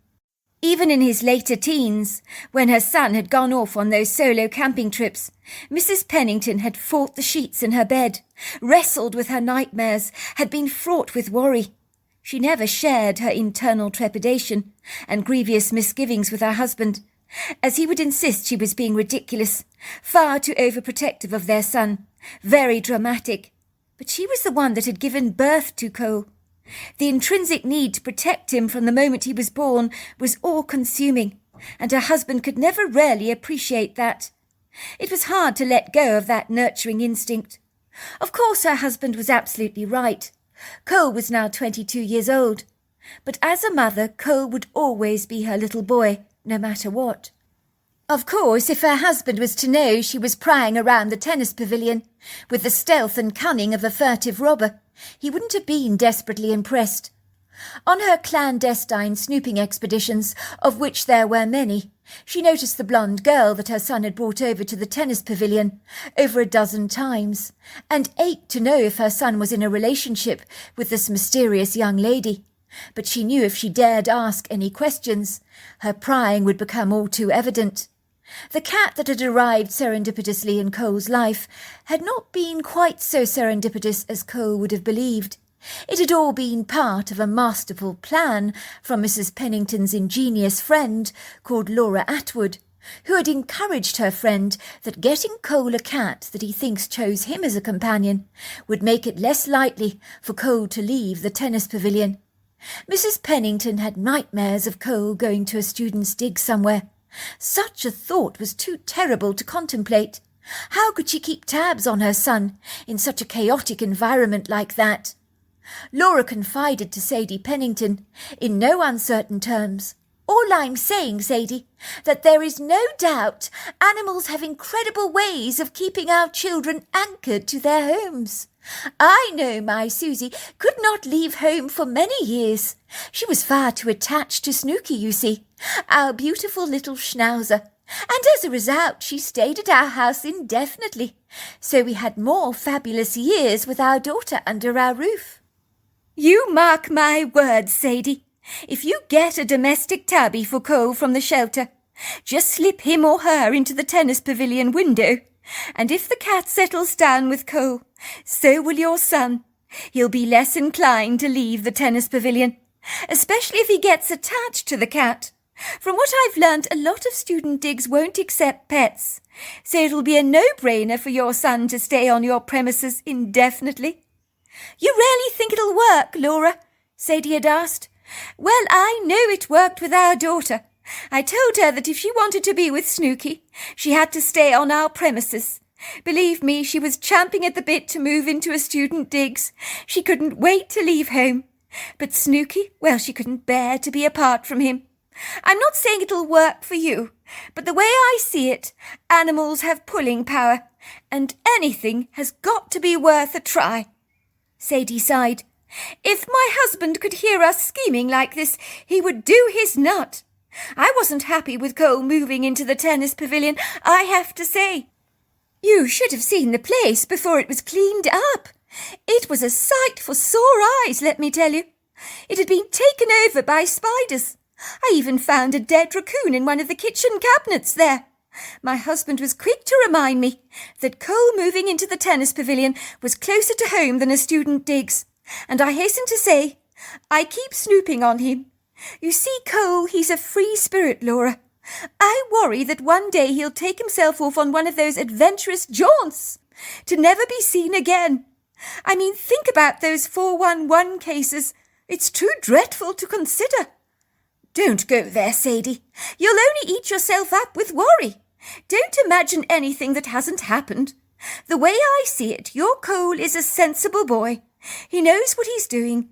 He's got a good head on those young shoulders of his, and he's not as callow as you might think. Well, Laura, I've got a sneaky suspicion that Cole has a girlfriend, says Sadie discreetly. Of course, I can't say a word about it, because if I mentioned the subject to him, he'd know I was spying on him, and you know that would go down like a lead balloon. Well, that's great news, isn't it? A girl in his life? It'll make him much more inclined to settle down. What was she like? Well, it was hard to see, wasn't it? I mean, I was hiding in a bush, getting scratched to pieces, trying to peer through the foliage to have a close-up look at her. But the wretched leaves and the scratchy branches obscured my vision far too much. And if I jiggled the bush too much, I would likely have drawn unwanted attention to myself. I'm sure they would have noticed a wiggling bush, don't you think? I know Cole would be furious if he thought I was spying on him. But I did notice her blonde hair, it was long, her slender build, and pretty much nothing else, actually.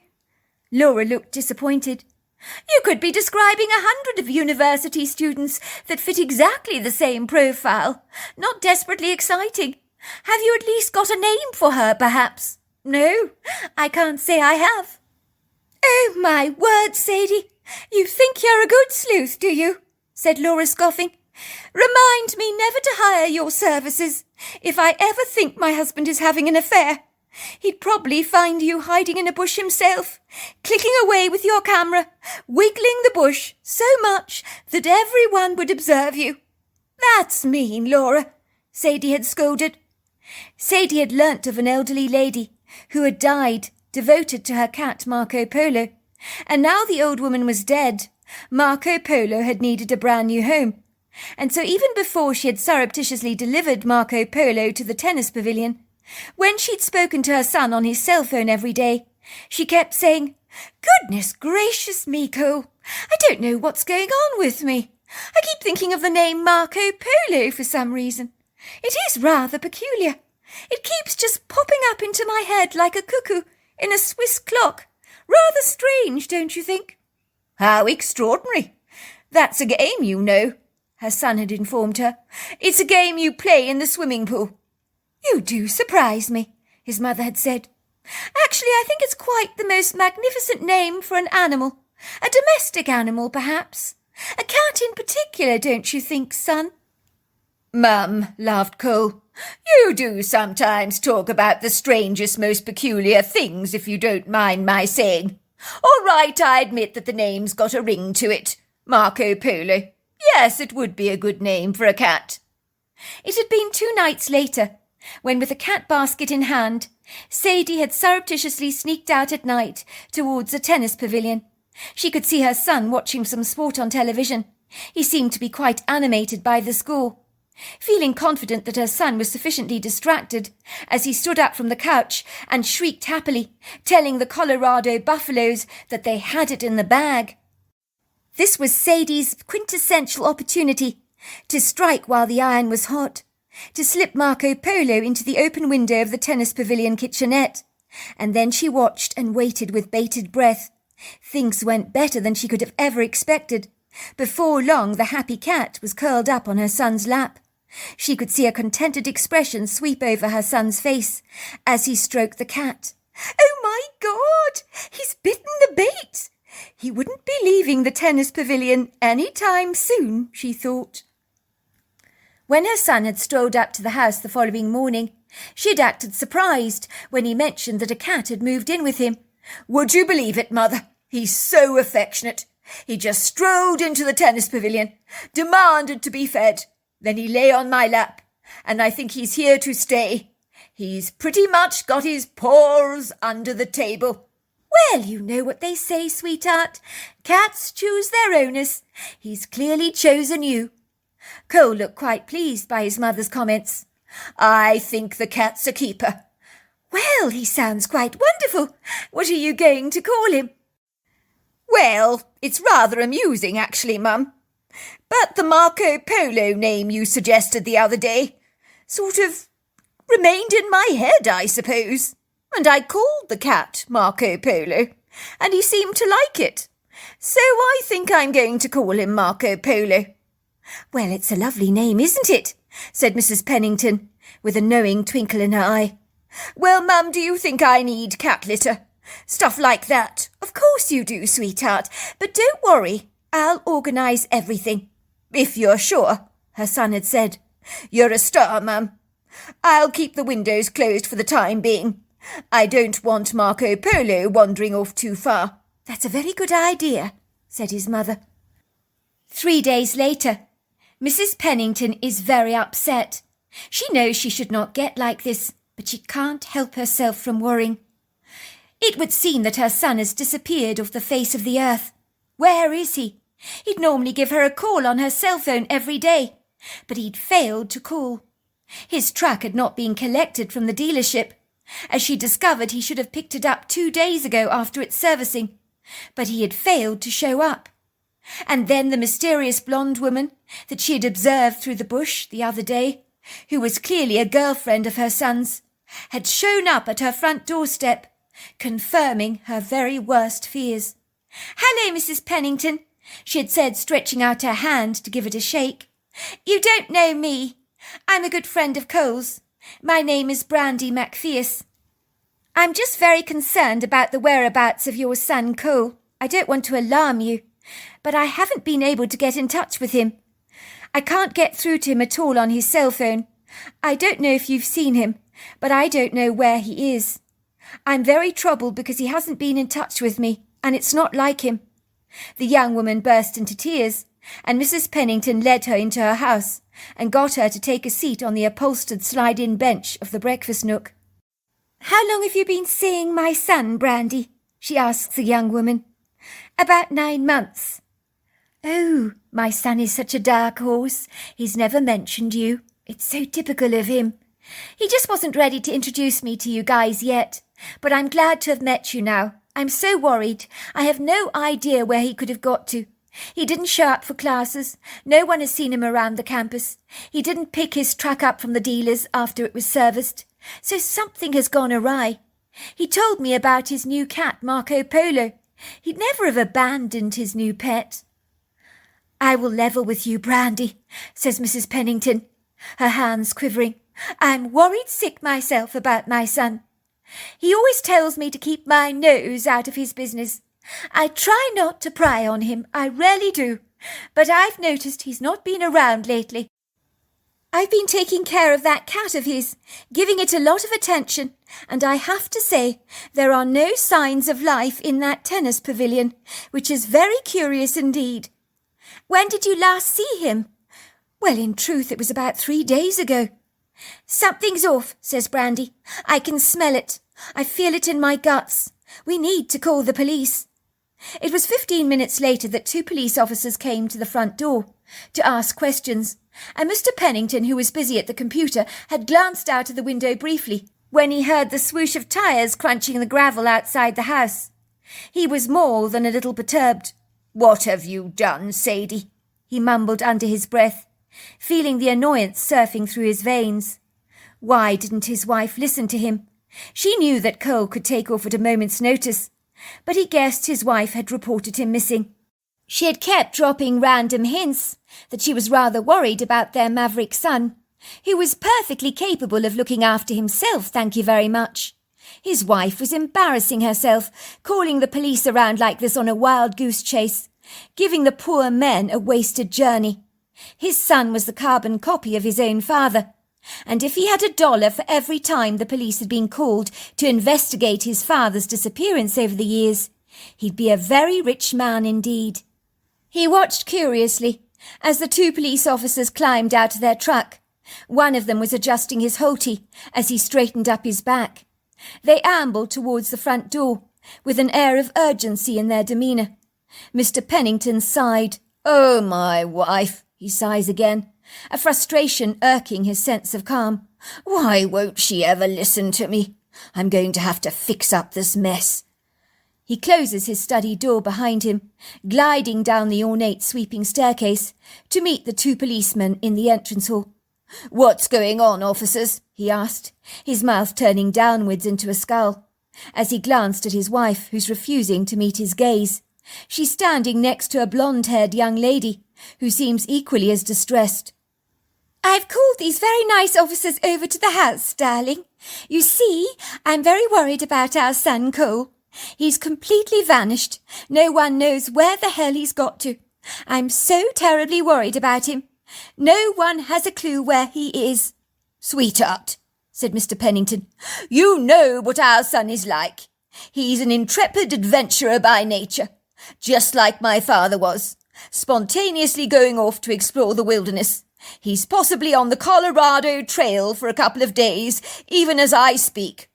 What have you got yourself so heated about?" His wife does not answer him, as she leads the officers into the living room. Mrs. Pennington encourages them to take a seat on one of her luxurious white leather couches in her illustrious living room, with its wide-open fireplaces and ornate wooden panelling. Officer Brad Kinter was a kindly man, with a masculine square jawline and very dark, deep-set eyes that were as sharp as a button. The other man, Officer Tristan Reedhead, was sitting next to the senior officer, stoically listening while taking down notes, with his long, slender, artistic hands that looked as if they would be better served behind an artist's canvas than taking down police notes. "So let me get this right, Mr. Pennington. Are you saying that your son Cole is rather inclined to go off on his own from time to time? Is he a bit of an adventurer?" "Exactly," said Mr. Pennington. "It's in his nature to do so. My father was exactly the same, disappearing for days on end. When daily life got on top of him, he needed a break, but he never informed anyone where he was going. The police were constantly visiting our farmhouse to file a plethora of missing persons reports. My father would always return to the house a couple of days later. I'm afraid my son Cole is inclined to be the same. We have tried to teach him the importance of letting us know when he's going off somewhere, but he's not that reliable in this regard. I'm quite sure he will show up any time soon." "I'm so sorry to intrude, officer, but I do need to correct you, Mr. Pennington. With the greatest of respect, I know where you're coming from, and I do agree that your son is a maverick spirit. But even so, I do know him. I'm Brandy, his girlfriend, and I just know he wouldn't bog off like this. He's also just got a new cat, and he hasn't phoned me at all for days. I'm very worried." "So you believe your boyfriend's absence is out of character?" Officer Brad Kinder asked Brandy, stroking his chin reflectively. "Yes, I do, officer. I really do. Granted, I know that Mr. Pennington has known his son far longer than I have done, but truly something's off here. I can smell a rat instinctively. I know my boyfriend is the adventurous type. I don't deny that. He loves his own company, enjoys solo camping trips. But he told me himself he knows his mother is the most dreadful warrior, so he couldn't disappear for days, as that wouldn't be a kind thing to do. He'd have to contact her first. Besides, I'd kill him myself if he just bogged off without telling me where he was going." "So you've tried to contact him?" "There's no answer on his cell phone, officer. It just goes straight to voicemail." "And you, Mrs. Pennington, do you agree with Mrs. Macpherce here that your son is missing?" "Oh, I do, officer. I do. My husband here thinks I'm a drama queen, with very good reason. I'm a protective mother. I know my son has wandered off from time to time, but he's 22 now, much more responsible and assertive. I do not believe for a moment he would have abandoned his girlfriend, his cat, and not informed me as to where he was going. And you, Mr. Pennington, asked Officer Brad Kinter, what is your opinion in regards to this matter? Now you have heard your wife and your son's girlfriend voice their concerns. Do you still believe there is no reason to worry about his disappearance? Officer, I'm not God. I don't have a crystal ball. But I know my son as I knew my father, and they were cut from the same cloth. My father never meant to be rude, bogging off into the sunset in the way he did. He really didn't. What he did was so spontaneous. It never occurred to him the distress he was causing. He'd throw a backpack over his shoulders and disappear into the bush for a few days, when he wanted to get away from it all. So tell me, Brandy, has your boyfriend been stressed lately? The officer asked her. Overwhelmed by anything? Yes, he's been worried about some of the college projects he's had to complete. He said they were tearing his hair out. There was so much stuff he had to do. He did express frustration, but I don't believe for a single moment that he couldn't overcome those hurdles. I mean, surely a little stress at college is easy to overcome. Not for everyone, Mrs. Macpherce. Sorry, Miss Macpherce, said Officer Brad Kinter. Some people, when they can't cope, there is no telling what they're capable of doing. Officer, I hope you're not suggesting what I think you might be implying, blurted Mrs. Pennington. My son is not the kind of boy that would top himself. Never. If things got on top of him, you know, he just wouldn't do it. My husband is absolutely right. He would more than likely just bog off for a few days. But hurt himself? Definitely not. He would never do that.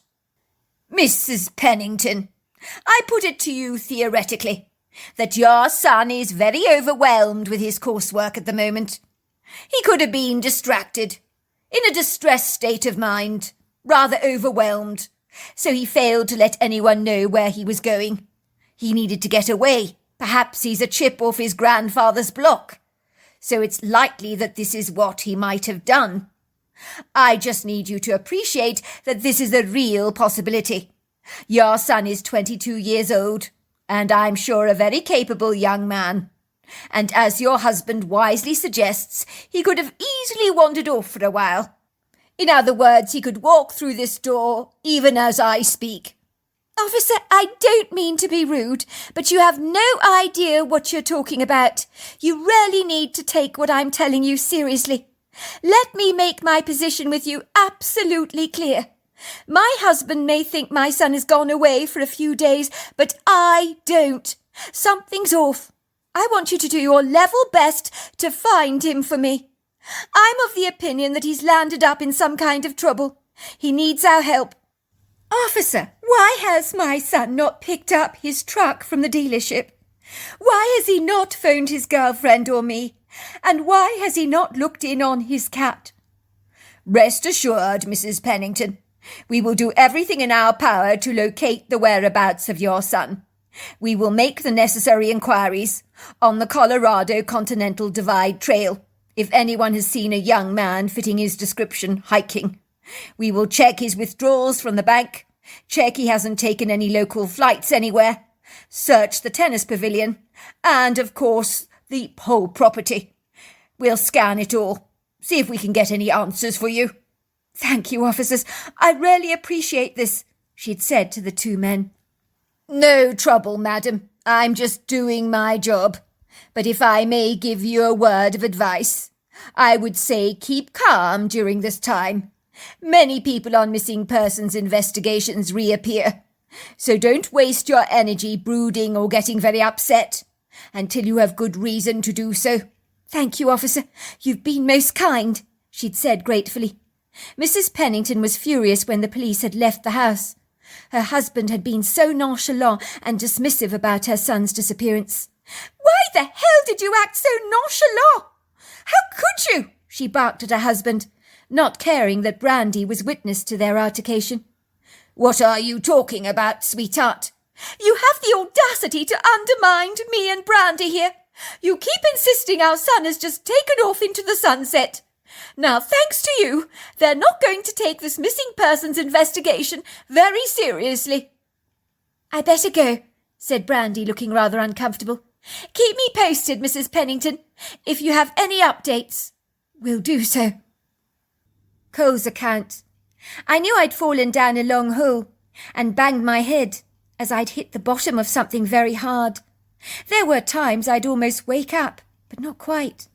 The only way I can describe the feeling is being so heavily drugged from an anaesthetic, and for a while you're aware of things going on around you, but then you slip down and down that long river of oblivion all over again. On one occasion I could hear two people shuffling around me. I assumed they were people, but they seemed very large. They spoke in a strange language together, trying to keep their voices low. At one time they appeared to be having an argument. Was I in a hospital, I wondered? Had someone rescued me from the deep hole I'd fallen down? I so wanted to communicate, sit up and speak out for myself, but I was locked up in this dark void that made it impossible to break through the dense, murky veil. Something or someone was turning my body around, putting a heavy blanket on me that felt different to blankets I'm normally accustomed to.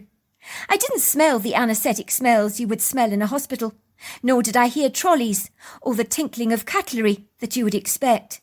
Instead, I smelt the smells of earth and moss. I told myself I must be in a singular hospital ward, and the two nurses looking after me were huge. How I knew this, I didn't know. Sometimes I'd feel a wet hand cupping my face. My head was resting on a very comfortable cushion that smelt of moss. Something kept dabbing the back of my head. There seemed to be always someone keeping a vigil over me. I remember the earnest conversations, the arguments, the constant turning of my body, and attending to my head wound. I also felt something being slipped into my hands that felt like a stick of some kind, but it was pleasingly warm to the touch. I do remember spasms of warm electricity riding through my body.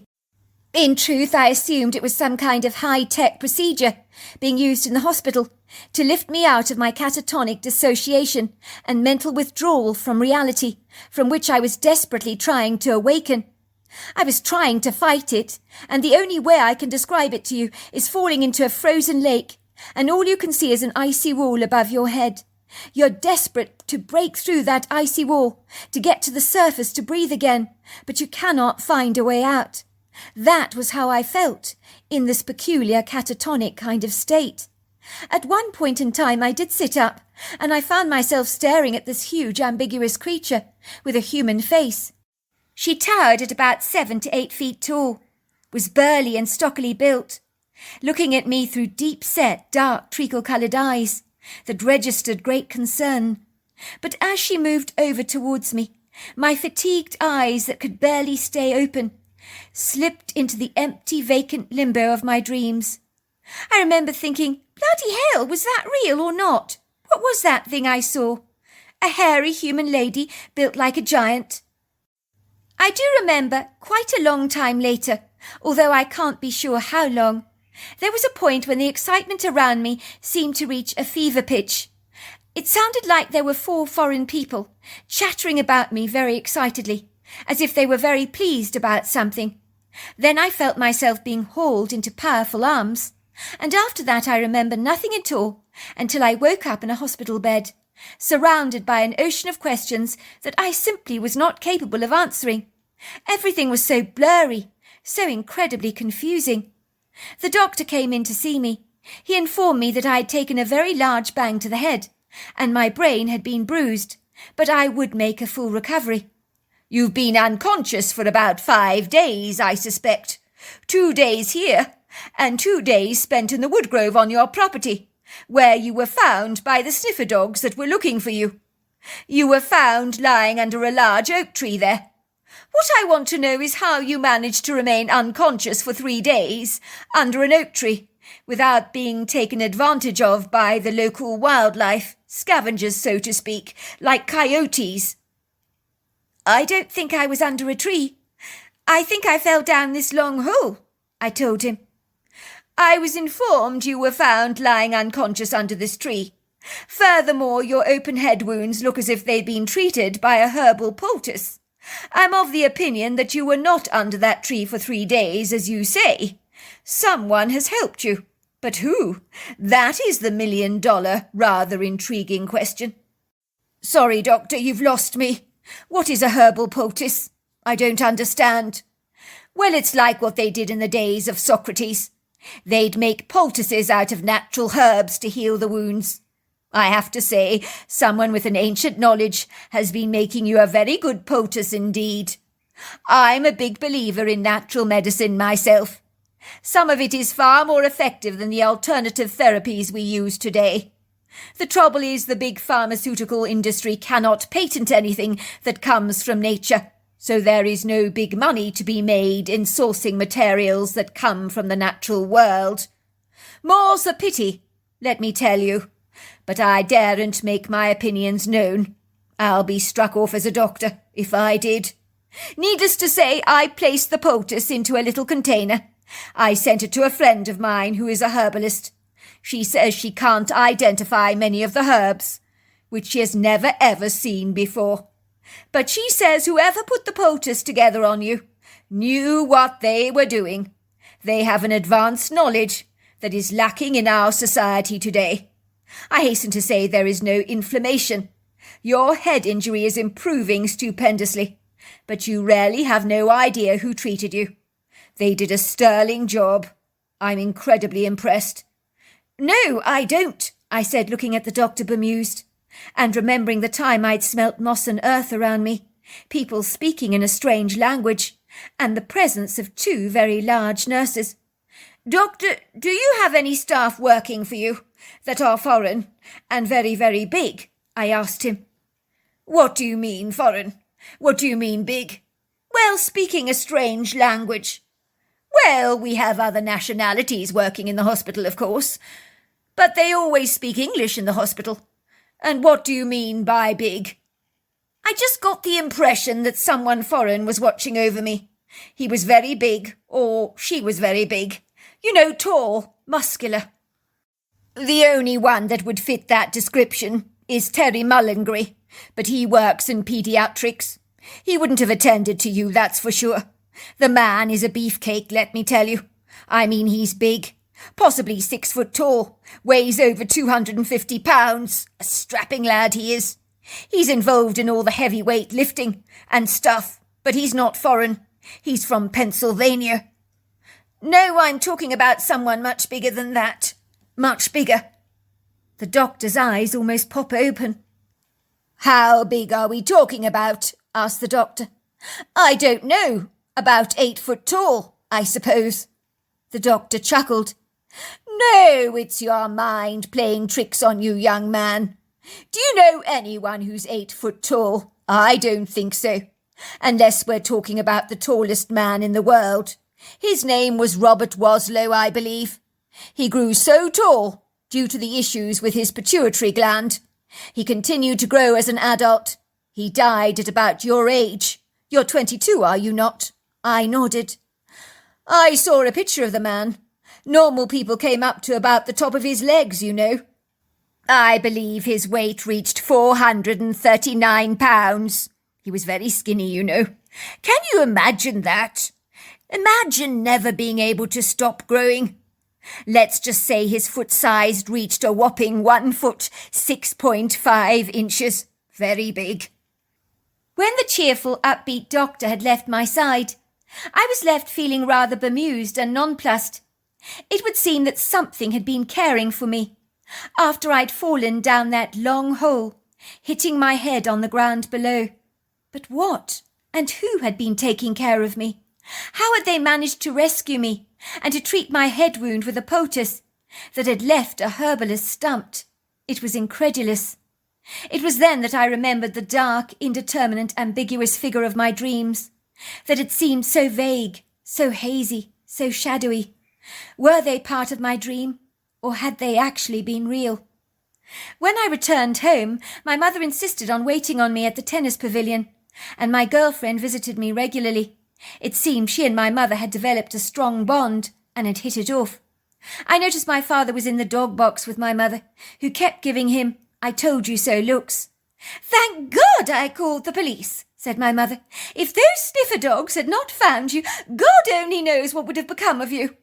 We could have been burying you by now. The officers are astonished you survived 3 days under an oak tree without being devoured by opportunists like mountain lions or coyotes. Your father was most insistent that you had bogged off into the sunset without a buy or leave, like your grandfather would have done.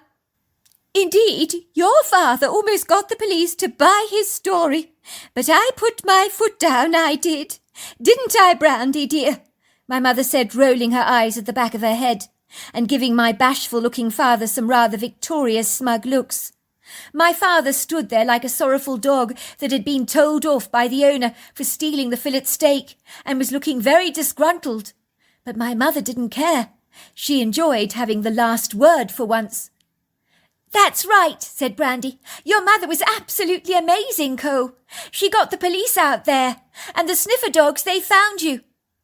"Well, I'm very glad to be back. But just for the record, Dad, I am a free spirit like your father was. But if I do go missing in the future, I probably genuinely am missing. I'd never not inform you about my whereabouts. I know it would upset Mother greatly, especially not after this incident." "Good. I'm glad to hear that, son. Very glad." "Mum, quit giving Dad such a hard time, will you, over what happened? I'm here now. Surely that is what counts." "You're right, son, about that. But I would never have heard the end of it if the boot had been on the other foot and you had come waltzing in. So I think I'm rather entitled to have a little bit of fun." "I can see that Marco Polo is very pleased to have you back, I have to say, son." "The feeling is mutual, Mum. I really am very fond of that cat. It's amazing how he sauntered into my life, marking me as his own. I feel quite honoured, actually." "Well, the cat's obviously got great taste, hasn't he? You do realise that most of those student digs don't take animals, from what I've heard," said my mother. "You wouldn't want poor Marco Polo to be homeless, so I guess you're stuck at the tennis pavilion indefinitely.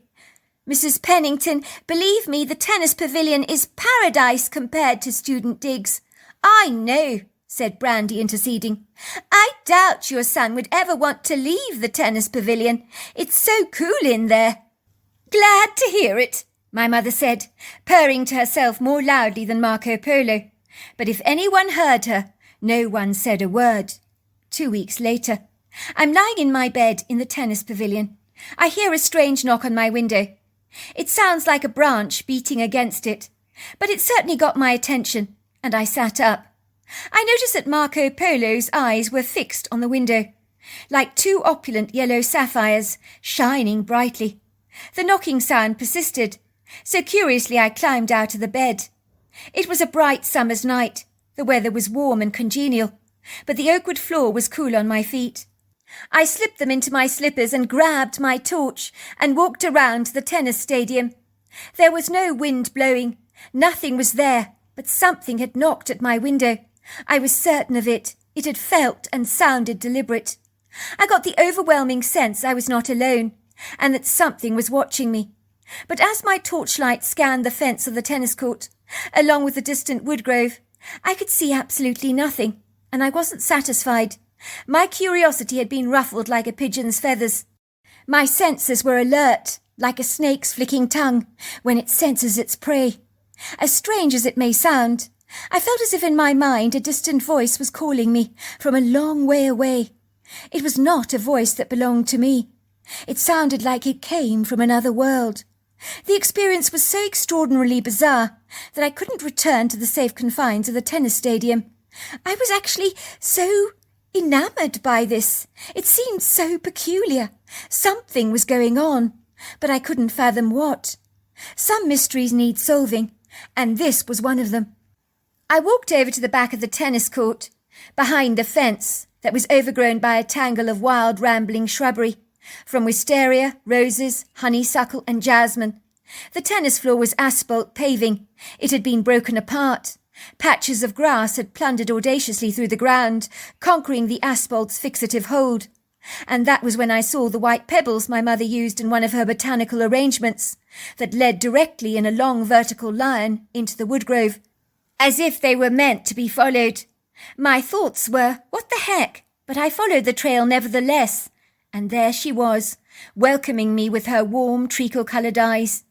And I knew at once, without even a hesitant doubt, that this was the ambiguous creature that had taken care of me when I had that nasty fall. To my surprise, another reticent creature moves from beyond the trees to join her friend. They look uncannily so alike. They could be sisters, covered in long flowing dark hair, with pyramid-shaped heads and deep-set dark treacle eyes. I knew at once they were Bigfoot. Perhaps deep down in my gut I'd always known this, but I wasn't prepared to admit it to myself, as some truths can be difficult to digest. The less reticent of the two creatures talks to me, in a language that I remember hearing from when I'd been under their charge. The language was automatically translated into my head like magic. Akila koshafana, hilo bogalina, ajagalaswa. I just want to make sure you're better. You had a nasty fall. We filled in the hole, so it won't happen to you again. You looked after me when I had that accident. I don't know how to thank you, I said. Iko poshafisa, ho pokelina kasha, avolinali logolona, a silawana. In the beginning we couldn't move you, as you were in a bad place, but we watched over you. When we heard the people and the dogs looking for you, we brought you out of the hole. I just wanted you to know that I wasn't part of your dreams. I was real, and I am real. I don't know what to say, apart from thank you. Ikitato omokocha. It's only a pleasure. I like your energy. What do you mean, you like my energy? I asked the Bigfoot. Opishakilanin, avoligalana, hilo shogola. Your energy is wild like the eagles. You've always wanted to fly. I always have great respect for the intrepid explorer. Now that I know you're well, I'll leave you. I watched agog as the two Bigfoots glided away, glancing over their shoulders at me. They swung their arms backwards and forwards as they moved, with the grace of a ballerina, and when they ran through the woodgrove, they almost floated away. To cut a long story short, I married my girlfriend Brandy. The tennis pavilion was transformed into a fabulous farmhouse. We now raise our children on the property. One day my daughter told me a big hairy lady had given her a stone. It's for you! The hairy lady told me that you must never ever forget. So there you are. That's my story. Dear Sarah, and all your lovely listeners. Meryl Daninsky grimaced. She was angry. The bile rose up in the back of her throat. She could taste its bitter repugnance. But are you sure? She asked her cousin Erica on her landline telephone, her voice a hoarse whisper. Are you absolutely sure about this? Meryl's blood had grown cold, like a frozen block of ice. She didn't want to believe what she was hearing. She was such a fool. Her cousin's words were a hard slap on the face, a brutal, uncongenial wake-up call. But surely there was some mistake. There had to be. There is no way that Jake would do this to her. Wouldn't he? Came the haughty whisper in the back of her mind. Wouldn't he just? She willed those pestering whispers away. Her stomach began to twist and churn involuntarily into a tangled briar of knots. I'm sure as eggs is eggs, Meryl. I know it's not what you want to hear from me, but it's the God-honest truth. It's official, Meryl. Jake, who claims to be your ideal suitor, the quintessential eligible bachelor, well, he's married, and by the looks of things, he's not unhappily married either. I followed the silver Honda Accord that you pointed out to me in town. It was a wild goose chase, let me tell you, following this man around. He zigzagged all over the place, stopping here for a hazelnut latte, there for some Italian ciabatta bread and pastrami at the local bakery. I'll tell you something for nothing. You couldn't pay me to become a private detective. The job stinks. Anyway, I followed him to what I assumed was his home. I watched his truck drive down this long, bumpy dirt driveway. It was pretty precarious, let me tell you that. I gave it half an hour. I drove down it myself, which led to a stunning-looking farmhouse that cost a bob or two, let me tell you. So your man, he's got money. I then walked to the ornate black front door and I knocked. The man in the photograph you gave me, the one I'd been following around, your so-called boyfriend, Jake. Well, he was the one that opened the door to me, greeting me with the brightest smile on his face. He's got a good set of teeth on him, expensive ones too. I could see his wife and his 2 children in the background. They came forward to greet me as if I was an old friend. They were convivial and welcomed me warmly into their sumptuously well-appointed abode, where no expense has been spared. We're talking about top-of-the-range furnishings here. Luxurious sweeping staircase, fabulous oak-panelled flooring, children's expensive toys strewn over this perfection, here and there like a few stray leaves blown over a perfectly manicured lawn.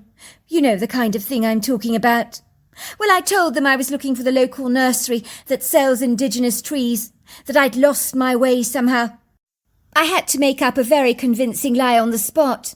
Turns out your boyfriend Jake knows a lot about indigenous trees. Who'd have thought it? Just my luck to bump into an expert when I'm pretending to be one myself in a manner of speaking. Jake was jabbering on and on about indigenous trees to me, pink grape myrtles and God only knows what else, quizzing me on these trees I was buying for a landscaping project I claimed to be undertaking. I nearly got caught out in my lies, as I know about as much about trees as I know about playing a game of chess. Zilch! Anyway, your so-called unmarried boyfriend gave me directions to another nursery, a little bit off the beaten track, that he reckoned would fetch me a better deal. He told me to tell them that Jake Fletcher had sent me, as that would guarantee I'd get a good discount. He knows the man who runs the place, you see. I'll give you this, Merrill, he's quite the charmer. I'm not surprised you were caught up under his beguiling spell. He oozes charm and magnetism, that's for sure, and he's very easy on the eyes. Let's just say it was clear that he's definitely married. He had a wedding band on his finger, I noticed, which he probably takes off when he dates you. He's been lying to you all along, Merrill, but you suspected as much. Come on, there were so many red flags. You have to admit it. You told me yourself. You said something was off about him, that nothing was adding up, that he was so vague about everything, never answered all your questions. So now you've got the answers. What's the age-old saying? You hide nothing if you've got nothing to hide. Meryl's heart was flapping violently in her chest, and not in a good way either. This was not the tingling flitter that you experienced when you were excited about something. This was more akin to a smouldering nervous energy, like the dry kindling that you add to a fire, that soon gets wildly out of control, uninhibited and unrestrained in its fury. Meryl wanted to scream. She felt so duped. She felt like a little toddler who'd opened up a bottle of tomato ketchup and it had inadvertently spattered all over her face. She felt foolish, silly, and extremely angry. Her fists were clenched tightly in a gesture of defiance, as if she wanted to punch the walls of her apartment out. But that would certainly upset her housemates, and require a fix-me-up job that she could ill afford. "Are you there, Meryl?" came her cousin's voice. "I know you're disappointed, but I warned you, didn't I? You told me to follow him. I did as you asked as a special favour, as believe me, I don't have the time to volunteer my services as a sleuth. I'm a full-time mother with 3 demanding kids of my own. God only knows what my husband would think if he knew I'd been stalking a silver fox stranger all afternoon, on your account. I've got your answers for you. I'm only sorry they're not what you wanted to hear." "I hate him," said Meryl, the tears spilling into her eyes and rolling unapologetically down her honey-coloured cheeks. "I bloody hate him! I hate him! He's made a fool of me. He's going to pay big time for this, let me tell you. All the lies, the treachery, the fake promises. What a complete jerk! Where did you say he lived?" Her cousin gave her the address. "It's a very attractive farmhouse, 30 miles west of Portland, 40 minutes or so outside the charming town of Dundee. The town itself is exquisite, you know, high-rated restaurants, wineries. I think the place attracts tourists, but it's part of the world's blessed with a plethora of vineyards, you know. Very pretty, let me tell you. Well, it's all very convenient, isn't it? I've never dined in any of those local restaurants. Far too convenient, if you ask me. My guess it's the townsfolk know Jake well. He's possibly a familiar face that people are well acquainted with. Of course they probably know him, Merrill. They probably know his wife and kids as well, I imagine. If you were seen around town with him, that would almost certainly get tongues wagging. Small towns and gossip go hand in hand, like shoes and a matching purse. You're not going to do anything stupid, are you, Merrill? Please don't. Yes, your boyfriend Jake, it's official, he's a jerk. I agree with that 100%. There are no arguments on that score. But for God's sake, don't ruin that really sweet family. Don't tear them apart. You know kids, they need their parents when they're growing up. The wife, she's charming, a lovely lady. They've got 2 kids, and if you come along like a raging tsunami, you'll destroy everything. Do you really want to do that? Could you live with yourself, knowing that you were the wrecking ball that demolished a family in a single swipe? I couldn't do it. Some things are best just letting go and forgetting about, and that's what you should do. Erica, have you forgotten? Jake had an affair with me. Forgive me for thinking it was a serious relationship. I mean, he told me he loved me. He told me he wanted to spend the rest of his life with me. And then all this time he's lying through his teeth. He never meant a single word of what he said. He just wanted to take full advantage of me. How do you think that makes me feel? I feel used, exploited, cheap. I need to confront him. He can't get away with treating me like this, leading me up the garden path. Don't you understand? I think I'm going to throw up. I suddenly feel quite nauseously sick. Of course you do. It's a natural reaction. You're only human, Merrill. I know it's not easy. You're not the first to be double-crossed or hoodwinked by a married man, nor will you be the last. But I'm begging you not to do anything silly. I know you. When something sets you off, you're like an unbridled wild stallion, without any reins to pull you back in. You do tend to overreact when you're upset, but I urge you to think before you do anything terribly silly. Those kids, you have to think about them. They'll be the innocent victims if you mess Jake's life up. What does she look like? Sorry, what are you talking about? What are you talking about? You know, his wife, of course. Is she prettier than me? Meredith growled. Well, is she? Tell me. Don't candy-coat anything. I want the truth, even if it's not what I want to hear.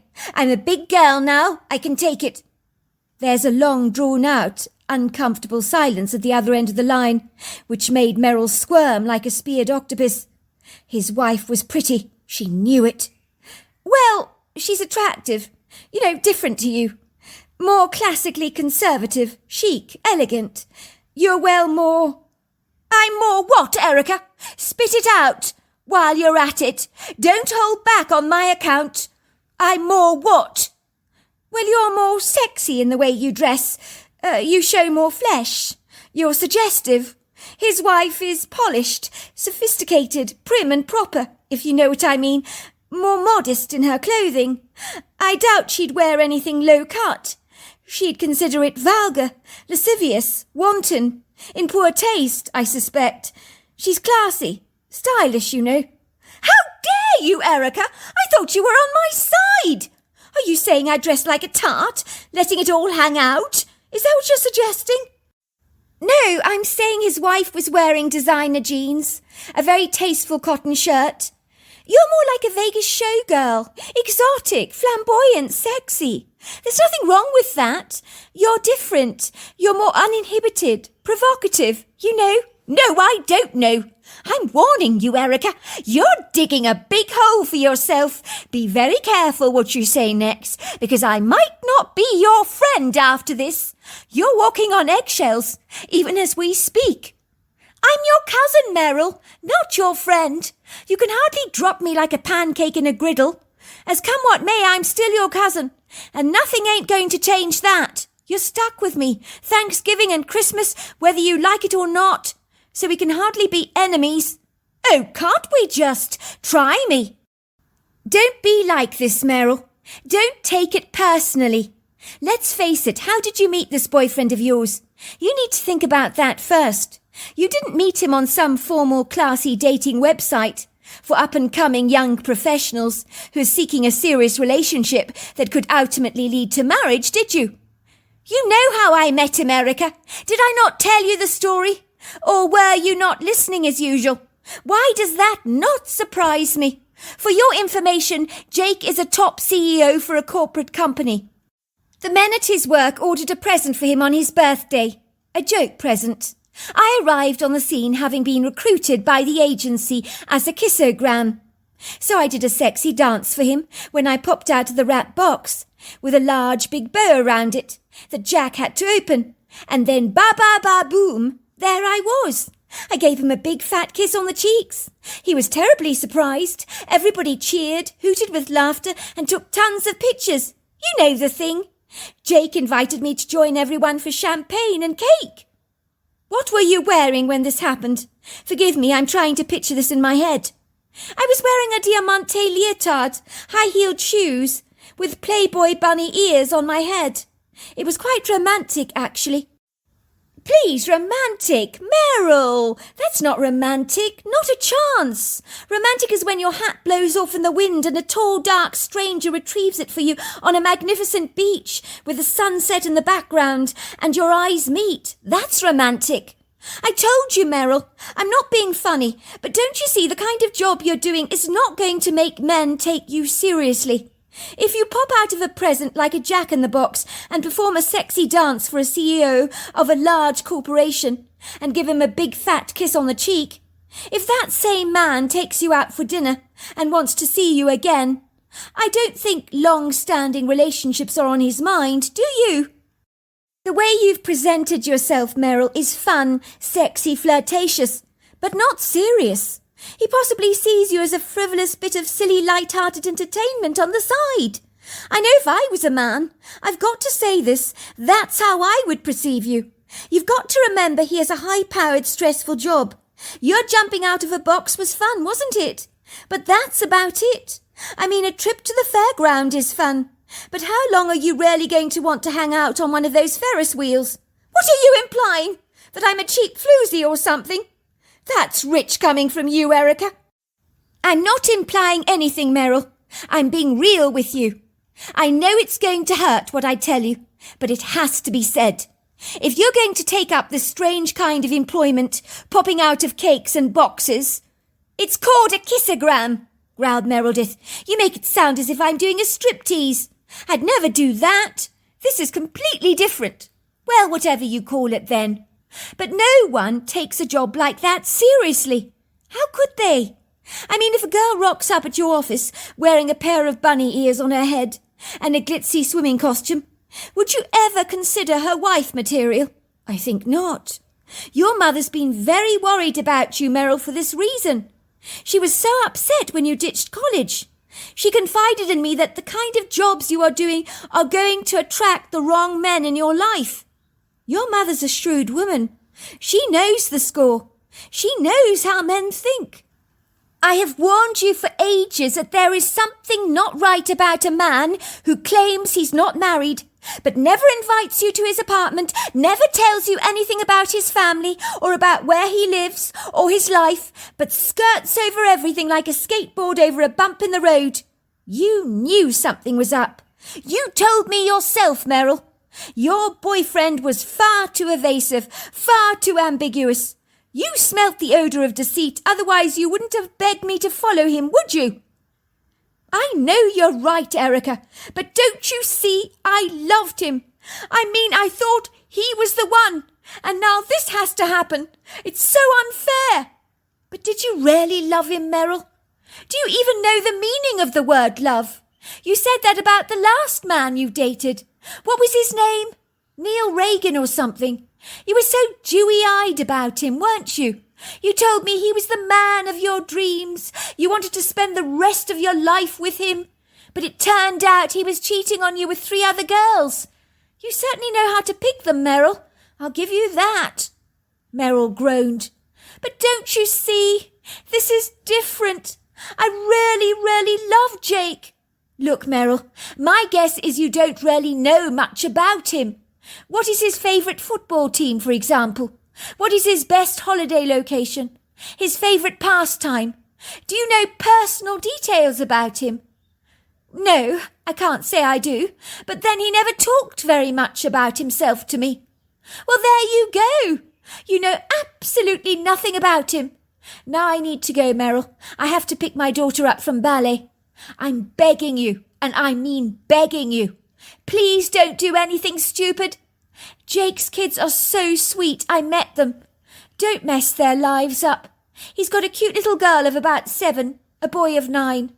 I grew up in a divorced family, you know that. I had to trot from my dad's house to my mother's, and I don't want that for these kids. It was tough on me. I wouldn't wish it on other kids. I really wouldn't. I won't do anything, said Meryl.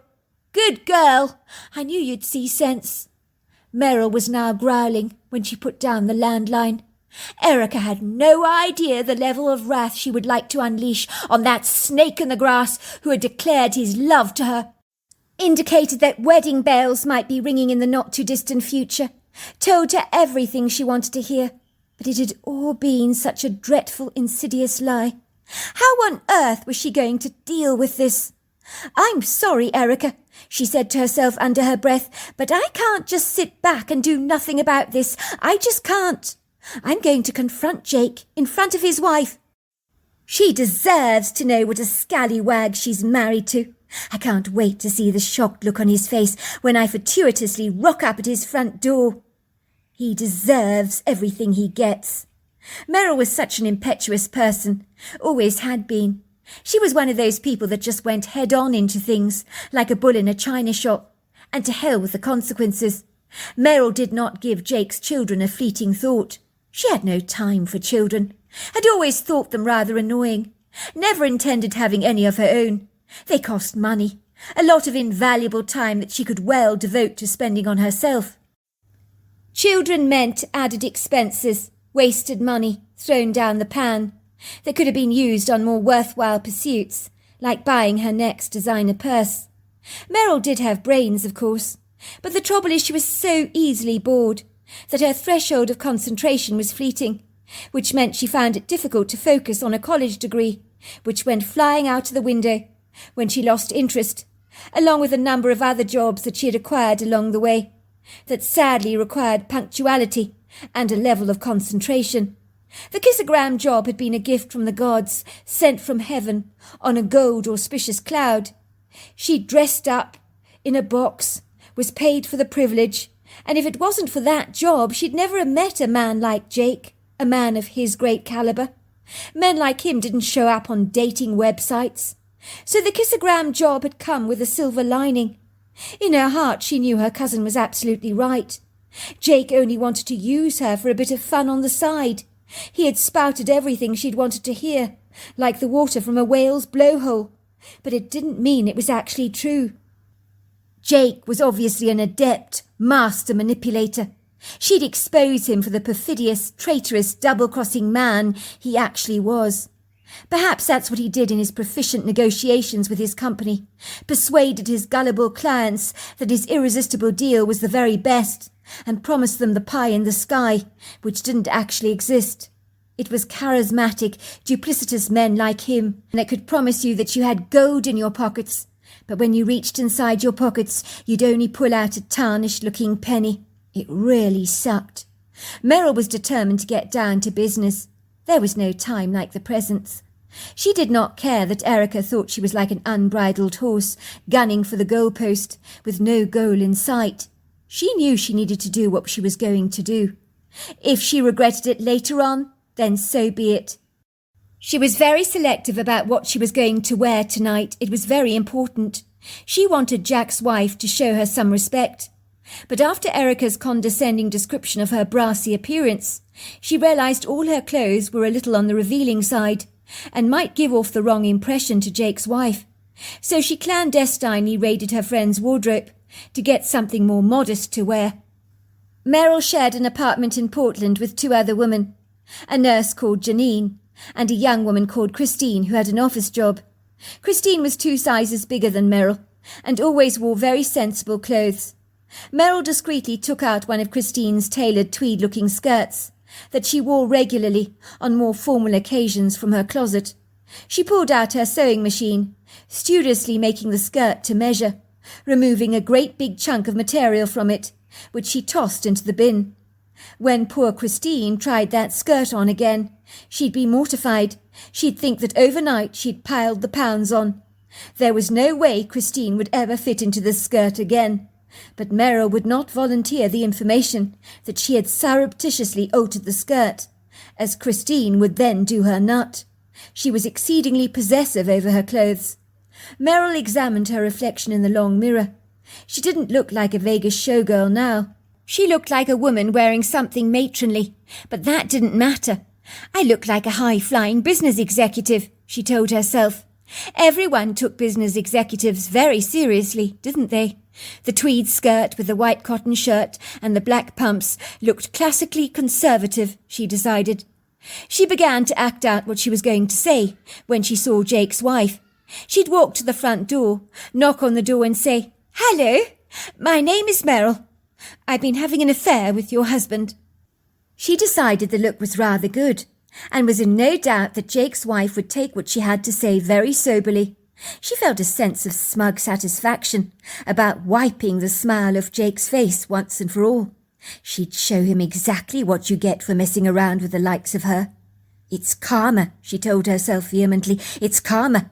I'm doing the universe a great big favour. It was getting dark outside very quickly. Portland was ablaze with the bright twinkling lights of the city, but nothing was going to stop Meryl with the job she had in mind.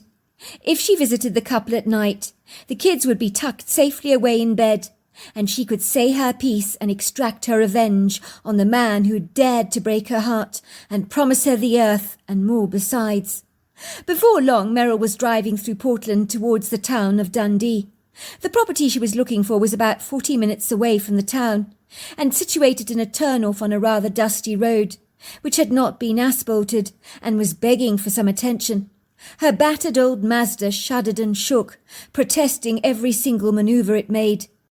The car heaved and groaned, as if it regretted the journey it was undertaking, like a lazy, lackadaisical tabby that doesn't want to abandon the couch. Meryl certainly felt she was in the heart of the countryside, as the vast sprawling properties were so widely spaced out that any lighted farmhouses she passed may as well have been as scant as the poor showing of stars in the sky tonight. It was tenebrous, dusky, uncongenial in its ambience, if not a little menacing. Meryl, who was not acquainted with driving at night, felt more than a little intimidated. On one side of the road was undulating farmers' fields, full of vineyards, sometimes interceded with long injections of trees. On the other side of the road was a hilly embankment, thickened by a dense expanse of Douglas firs, their towering, lofty silhouettes plunging the skyline in a regal repose. They seemed to almost jiggle in the breeze. Oh, why was it so dreadfully dark, she thought. Why was the moon playing truant tonight, bashfully hiding behind some cloud cover, like a reticent young lady, too afraid to accept a date at a high school prom? Even the silver stars appeared to be playing hardball, as if the whole sky was on strike, so that light was diminished, and the night's generous display of opulent jewels had been overcome by a murky mist, so that visibility on this long precipitous road was not exactly accommodating. Let's just say, under normal circumstances, Meryl would almost certainly not have possessed the confidence to drive in such inauspicious conditions, at the dead of night like this, just surrounded by fields, trees, and pretty much nothing else. But her anger fueled her incessant need to wreak her revenge on Jake, which kept her moving straight ahead, diminishing her fear exponentially. It would seem fleeting pictures of Jake floated into her mind like butterflies. She saw his face growing a crimson shade of red when she promptly arrived on his front doorstep unannounced to give him the shock of his life. The thought brought Meryl a sense of gratification, like an itch she wanted to scratch but couldn't actually reach. She'd wipe the smile off Jake's face, see how he liked having his life all messed up, like he'd screwed up hers. Thank God for the headlights lighting up the road ahead. Without them, she admitted she would be petrified. Meryl's hands had been holding the steering wheel so tightly that the white knuckles were showing, and her steely grey eyes remained fixed on the road. She breathed a huge sigh of relief as the turning in the road reached a path with a sign which read, Pine Hollow Estate. This must be it, she thought. Her Mazda ambled uncomfortably down a rough, irregular, stony driveway until she reached a farmhouse. She was here at last. It was difficult to see the farmhouse, as it would look during the day, but a few outside lights revealed a rather resplendent-looking building, with big French windows and gingerbread trim. In a trice, Meryl had parked her truck outside the property, almost sure that the people had heard her approach. Her battered Mazda, with its rusted old exhaust, had rattled down the road, making one hell of a noise, but at this stage of the game she couldn't afford to have her muffler replaced. You can do this, you know you can, Meryl told herself firmly, getting out of the car, her heart now aflutter with pensive nerves. She can see the front door of the house swinging open. Jake is standing there, with his wife by his side, both curious to see who their strange visitor is at this time of the night. When Jake sees this woman in a tweed skirt walking up towards him, he doesn't recognise her at first and manages a warm smile, until his eyes reach the face of the woman that he'd been seeing behind his wife's back. His face grows as white as a sheet. His expression is one of such confoundment and nonplussed disbelief. "Hello there, can we help you?" asked the woman, who looks to be in her early 30s, her brown hair tied away from her face in a neat ponytail, and much like Erica had described, the woman had an understated elegance about her and a distinct class. "Sorry, are you lost or something?" It would seem the cat had caught Jake's tongue, not only because of the way Meryl was dressed, but that she was standing outside his front doorstep. He'd been so careful, made sure she knew nothing about his wife and kids, nothing about his home life in the countryside. What the hell was she doing here on his front doorstep? And why was she dressed up like a school principal? Meryl reached out to shake Jack's wife's hands. "You are?" she said. "Oh, mind my manners. I'm Judith Fletcher, and you are?" "I'm Meryl Delinsky." "Hello, Meryl." "Hello, Jake," says Meryl, turning around to look directly at Judith's husband. Jake shuffles awkwardly on his feet. He looks at her straight in the face and says, "Sorry, who did you say your name was? You look remarkably familiar, but I can't actually place you. How do you know my name? I don't believe we've ever met before. Are you lost? People can get awfully lost around here. Only the other day Meryl's face grows red with indignation. She points an accusatory finger at Jake. Before he could finish his sentence, she intrudes. "That's rich, Jake, isn't it? Is that how you're going to play it then? Act all ignorant. Pretend you don't have a clue who I am. Where did you tell your wife you were last Tuesday night? Or Thursday last, of course. Oh, you told her you had a conference, didn't you? Something like that. You were with me, were you not, Jake? Getting all nice and cosy in a comfortable hotel. Or have you conveniently forgotten?" Jake's face remains rigidly set, in a "what are you talking about" nonplussed kind of expression, as if Meryl herself is as nutty as a fruitcake and is streaming out a load of nonsense and he doesn't know what she's going on about. "What's going on, Jake?" Judith intercedes. "Who is this woman? Do you know her?" "I was a kissogram. Your husband met me. I arrived at his office wrapped up as a present for his birthday. Your husband and we've been seeing each other ever since." "Is this some kind of a joke?" asked Judith, looking bewildered. "I heard about that kissogram at the office. It was on social media, I think. It was a bit of fun, wasn't it?" She pauses for a moment. "Surely not, Jake. You wouldn't, would you? You weren't cheating on me with her." All right, says Jake. "She was a kissogram. Yes, I remember that now. She arrived at my office wrapped up in a box. Of course, she's been stalking me. It's not the other way round. I'm the innocent party here, I can assure you of that." I have had no connection with this woman whatsoever. She's the one that's been harassing me. Your husband is lying. We've been seeing each other. He told me he wasn't married, that he loved me. He wanted to spend the rest of his life with me. What happened next even surprised Meryl. Judith stepped forward and screamed directly at her. Would you leave our property right now? I don't know who on earth you think you are, and I don't care either, but get out of here now. You have no right coming onto my property and accusing my husband of all this stuff. Now go away before I call the police. Meryl found herself quickly dashing back to the Mazda. She started up the engine hurriedly. Tears poured down her golden cheeks. This had not gone as she had anticipated, and Jake claiming that he didn't even know who she was at first was incredibly uncomfortable. And now he remembered her as a kissogram that turned into a stalker. This was insane, absolutely insane. Jake was the most duplicitous man she'd ever met. Judith's account. There are no words to describe the moment a strange woman wearing a tweed skirt and a white blouse stood at my front door and began to randomly announce that she was having an affair with my husband. The impertinent audacity of this woman rocking up on our front doorstep like this in the middle of the night so presumptuously made my blood boil. The woman I was looking at right now did not remotely resemble the kissogram that was sent to my husband on his birthday party as a joke. The woman looked like she'd be best served on a pulpit preaching the Sunday sermon.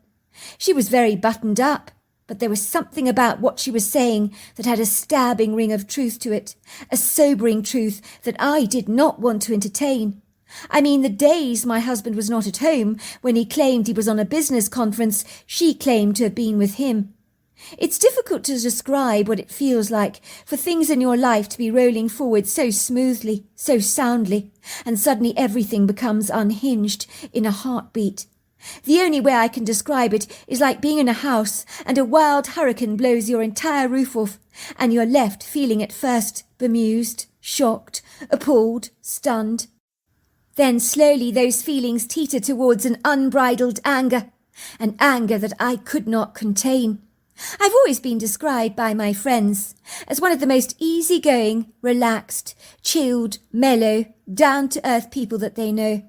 But on this night, when this inconvenient, thorny stranger arrived at our front doorstep, like a viciously unwelcome present, spouting out poisonous words, words that my ears did not want to hear, words that my thoughts did not want to entertain, I wanted to scream out. I wanted to deafen the sounds of the crickets and frogs. I wanted to howl louder than the coyotes. Before I knew it, I lashed out at her, telling her to leave our property at once. Even my husband was surprised when I told her to go. But there was a faraway look in his eyes that made me believe that this unreasonable, impertinent stranger might have been telling the truth. I know the best thing would have been to give my husband a 3rd degree, prize the truth out of him. But that could wait. There was plenty of time for that. I could deal with him later. The next thing I knew is I grabbed the car keys of my Land Rover Discovery that were hanging on the hook above the hall table and went dashing after the obnoxious woman driving the beat-up old Mazda that rattled so loudly it could have woken the living dead. I knew she wouldn't have got very far on our long, bumpy road in a beat-up old car like that. So fueled by an all-consuming rage far more powerful than any spirited diesel engine, I climbed into my truck with my husband trying to wave me down, asking me where the hell I was going. But I did not listen. I was driving down our long driveway like a rocket before he could do anything about it. I wanted to quite literally kill this woman who had tried to steal my husband. Who did she think she was? My heart flapped violently in my chest. My blood burnt inside me. I was grinding my teeth in indignation. I could see the red Mazda juddering along the road, struggling to get very far. I noticed there was a moon suddenly seeping through the vaporous mist that seemed to be suddenly clearing. But it was a dark night, that was sure. I hooted at the Mazda in front of me as both our trucks came to a grinding stop. We were now in the middle of a long dirt road, not very far from my property, I have to say. The area is surrounded by viridescent rolling hills, exquisite-looking vineyards, a plethora of lofty trees, namely Douglas firs and maples. During the day it's breathtakingly beautiful. At night, under a faint scattering of moonlight, everything is very indeterminate, ambiguous, and exceedingly obscure. I was actually confounded that the woman had stopped. Had I been in her shoes, I certainly wouldn't. She climbed out of her clapped-up old red Mazda, as I did out of my Land Rover Discovery. And what happened next? When I look back, I can only say that we behaved like two women on a Jerry Springer show. And I say this in hindsight with a great deal of regret, repentant shame, and self-recrimination. I am not like this by nature, so what happened to me God only knows, but I was like a bull that only saw red. The woman had clearly been crying. Her eyes were puffy and pink. There was a trail of mascara running down her cheeks, but I didn't feel even a fleeting bit of pity for her. In that moment I hated her with a fervent, raging passion. "So you believe me now, that your husband has been having an affair with me? He's been cheating on you?" "I believe that you threw yourself at my husband," I screamed. "I believe you're a tart. You're a floozy. You're a lowlife." Before I knew it, me and this woman were fighting each other like cat and dog. If there was any testosterone in my system, it made its appearance fully known, as I could feel the sweat breaking out on my face. It was utterly ridiculous to behave like this, like a couple of ridiculous teenagers. We were in the middle of this dirt road, shouting the odds at each other, calling each other all kinds of obscene names, none that I cared to mention, as I didn't even believe they existed in my verbal repertoire. But it's amazing the poison you can spurt when you're rattled by rage and fury. I do not know how long we'd been fighting for. I'd been grabbing her hair. Some of it, I regret to say, remained in my hands. I must have pulled it terribly hard. When I suddenly became very aware we were not alone. A big hand was pushing us apart, trying to break up our fight. That was when we both saw her. She was humongous, but I knew at once what she was. The look she gave me made me hang my head in shame. It was the look your mother might give you when she knows you stole a few dollars from her purse, and she's not terribly impressed with you. I suddenly felt ashamed, pathetically juvenile and very silly. The creature was a Bigfoot, but by God was she human. So intelligent, so impressive, so incredibly daunting. I'm quite sure Merrill was equally as gobsmacked as I was.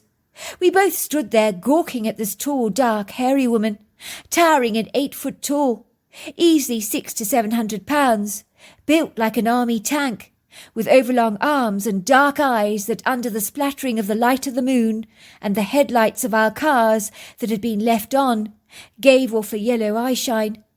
The creature spoke to us.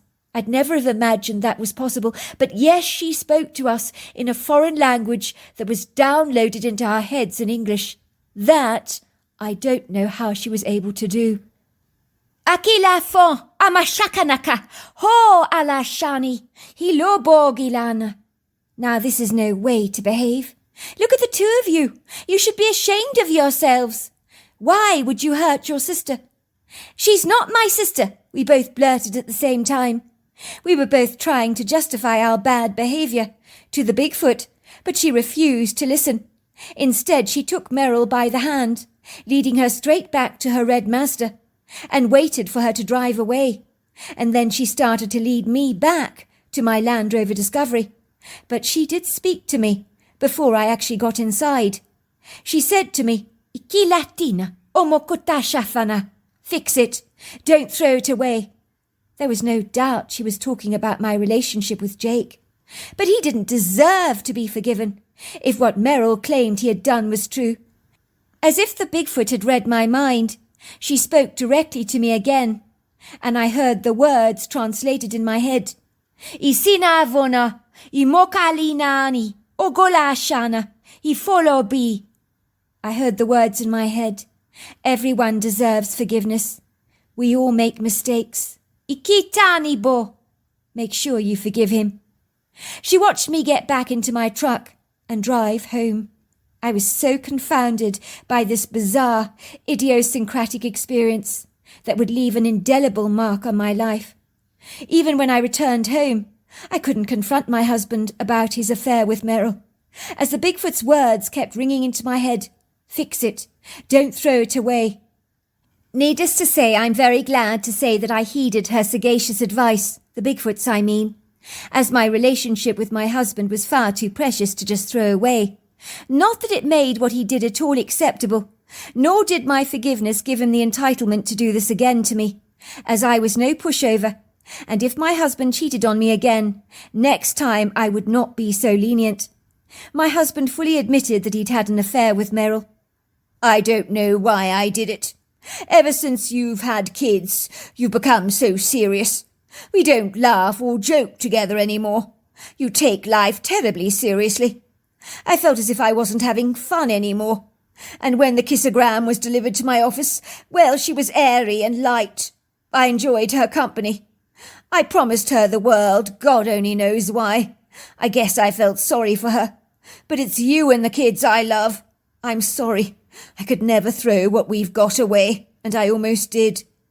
We both went to counselling together, and if there is anything I would thank Meryl for, that is reminding myself not to take life so seriously, and to bring laughter back into my life again. And as for the Bigfoot, she saved my marriage. Her words made me reflect, before dragging our marriage to the divorce courts, which I could so easily have done, and probably would have. Life is tough enough as it is, and sometimes we fall off the wagon. We make mistakes, but we all deserve a little forgiveness, once in a while, and my marriage is stronger and happier than it's ever been, so I'm very glad about that. That night, when Meryl got back to her apartment in Portland, she hurriedly phoned her cousin's landline. It was 3:00 in the morning, but she didn't care. Erica's husband didn't sound best pleased when he lifted the receiver. She could hear her husband say, "It's your bloody cousin, Meryl. What can she want at this time of the night?" "Give the phone to me," said Erica, snatching the phone away from her husband. "Is everything all right, Meryl? You're scaring me, phoning me at this absurd time. Why? What's going on? You do realise it's 3:00 in the morning?" "I did it," came the voice at the other end of the line. "I did it." "You did what, Meryl? For God's sake, stop talking in riddles. Speak clearly." "I went to the house. I confronted Jake and his wife." Erica sighs. "Oh my God, you didn't! I told you not to do that. Why would you do such a silly thing?" "You won't believe it," came the excited voice on the other end. "Me and Judith Fletcher, we were on this dirt road, literally tearing each other's hairs out, screaming at each other, having a cat fight, and a female Bigfoot stopped our fight. She guided me back to my master. She asked me why I'd fight my sister. She watched me leave. She told me to go." "That's extraordinary, Meryl. It really is, but I'm too blurry to listen to your account now.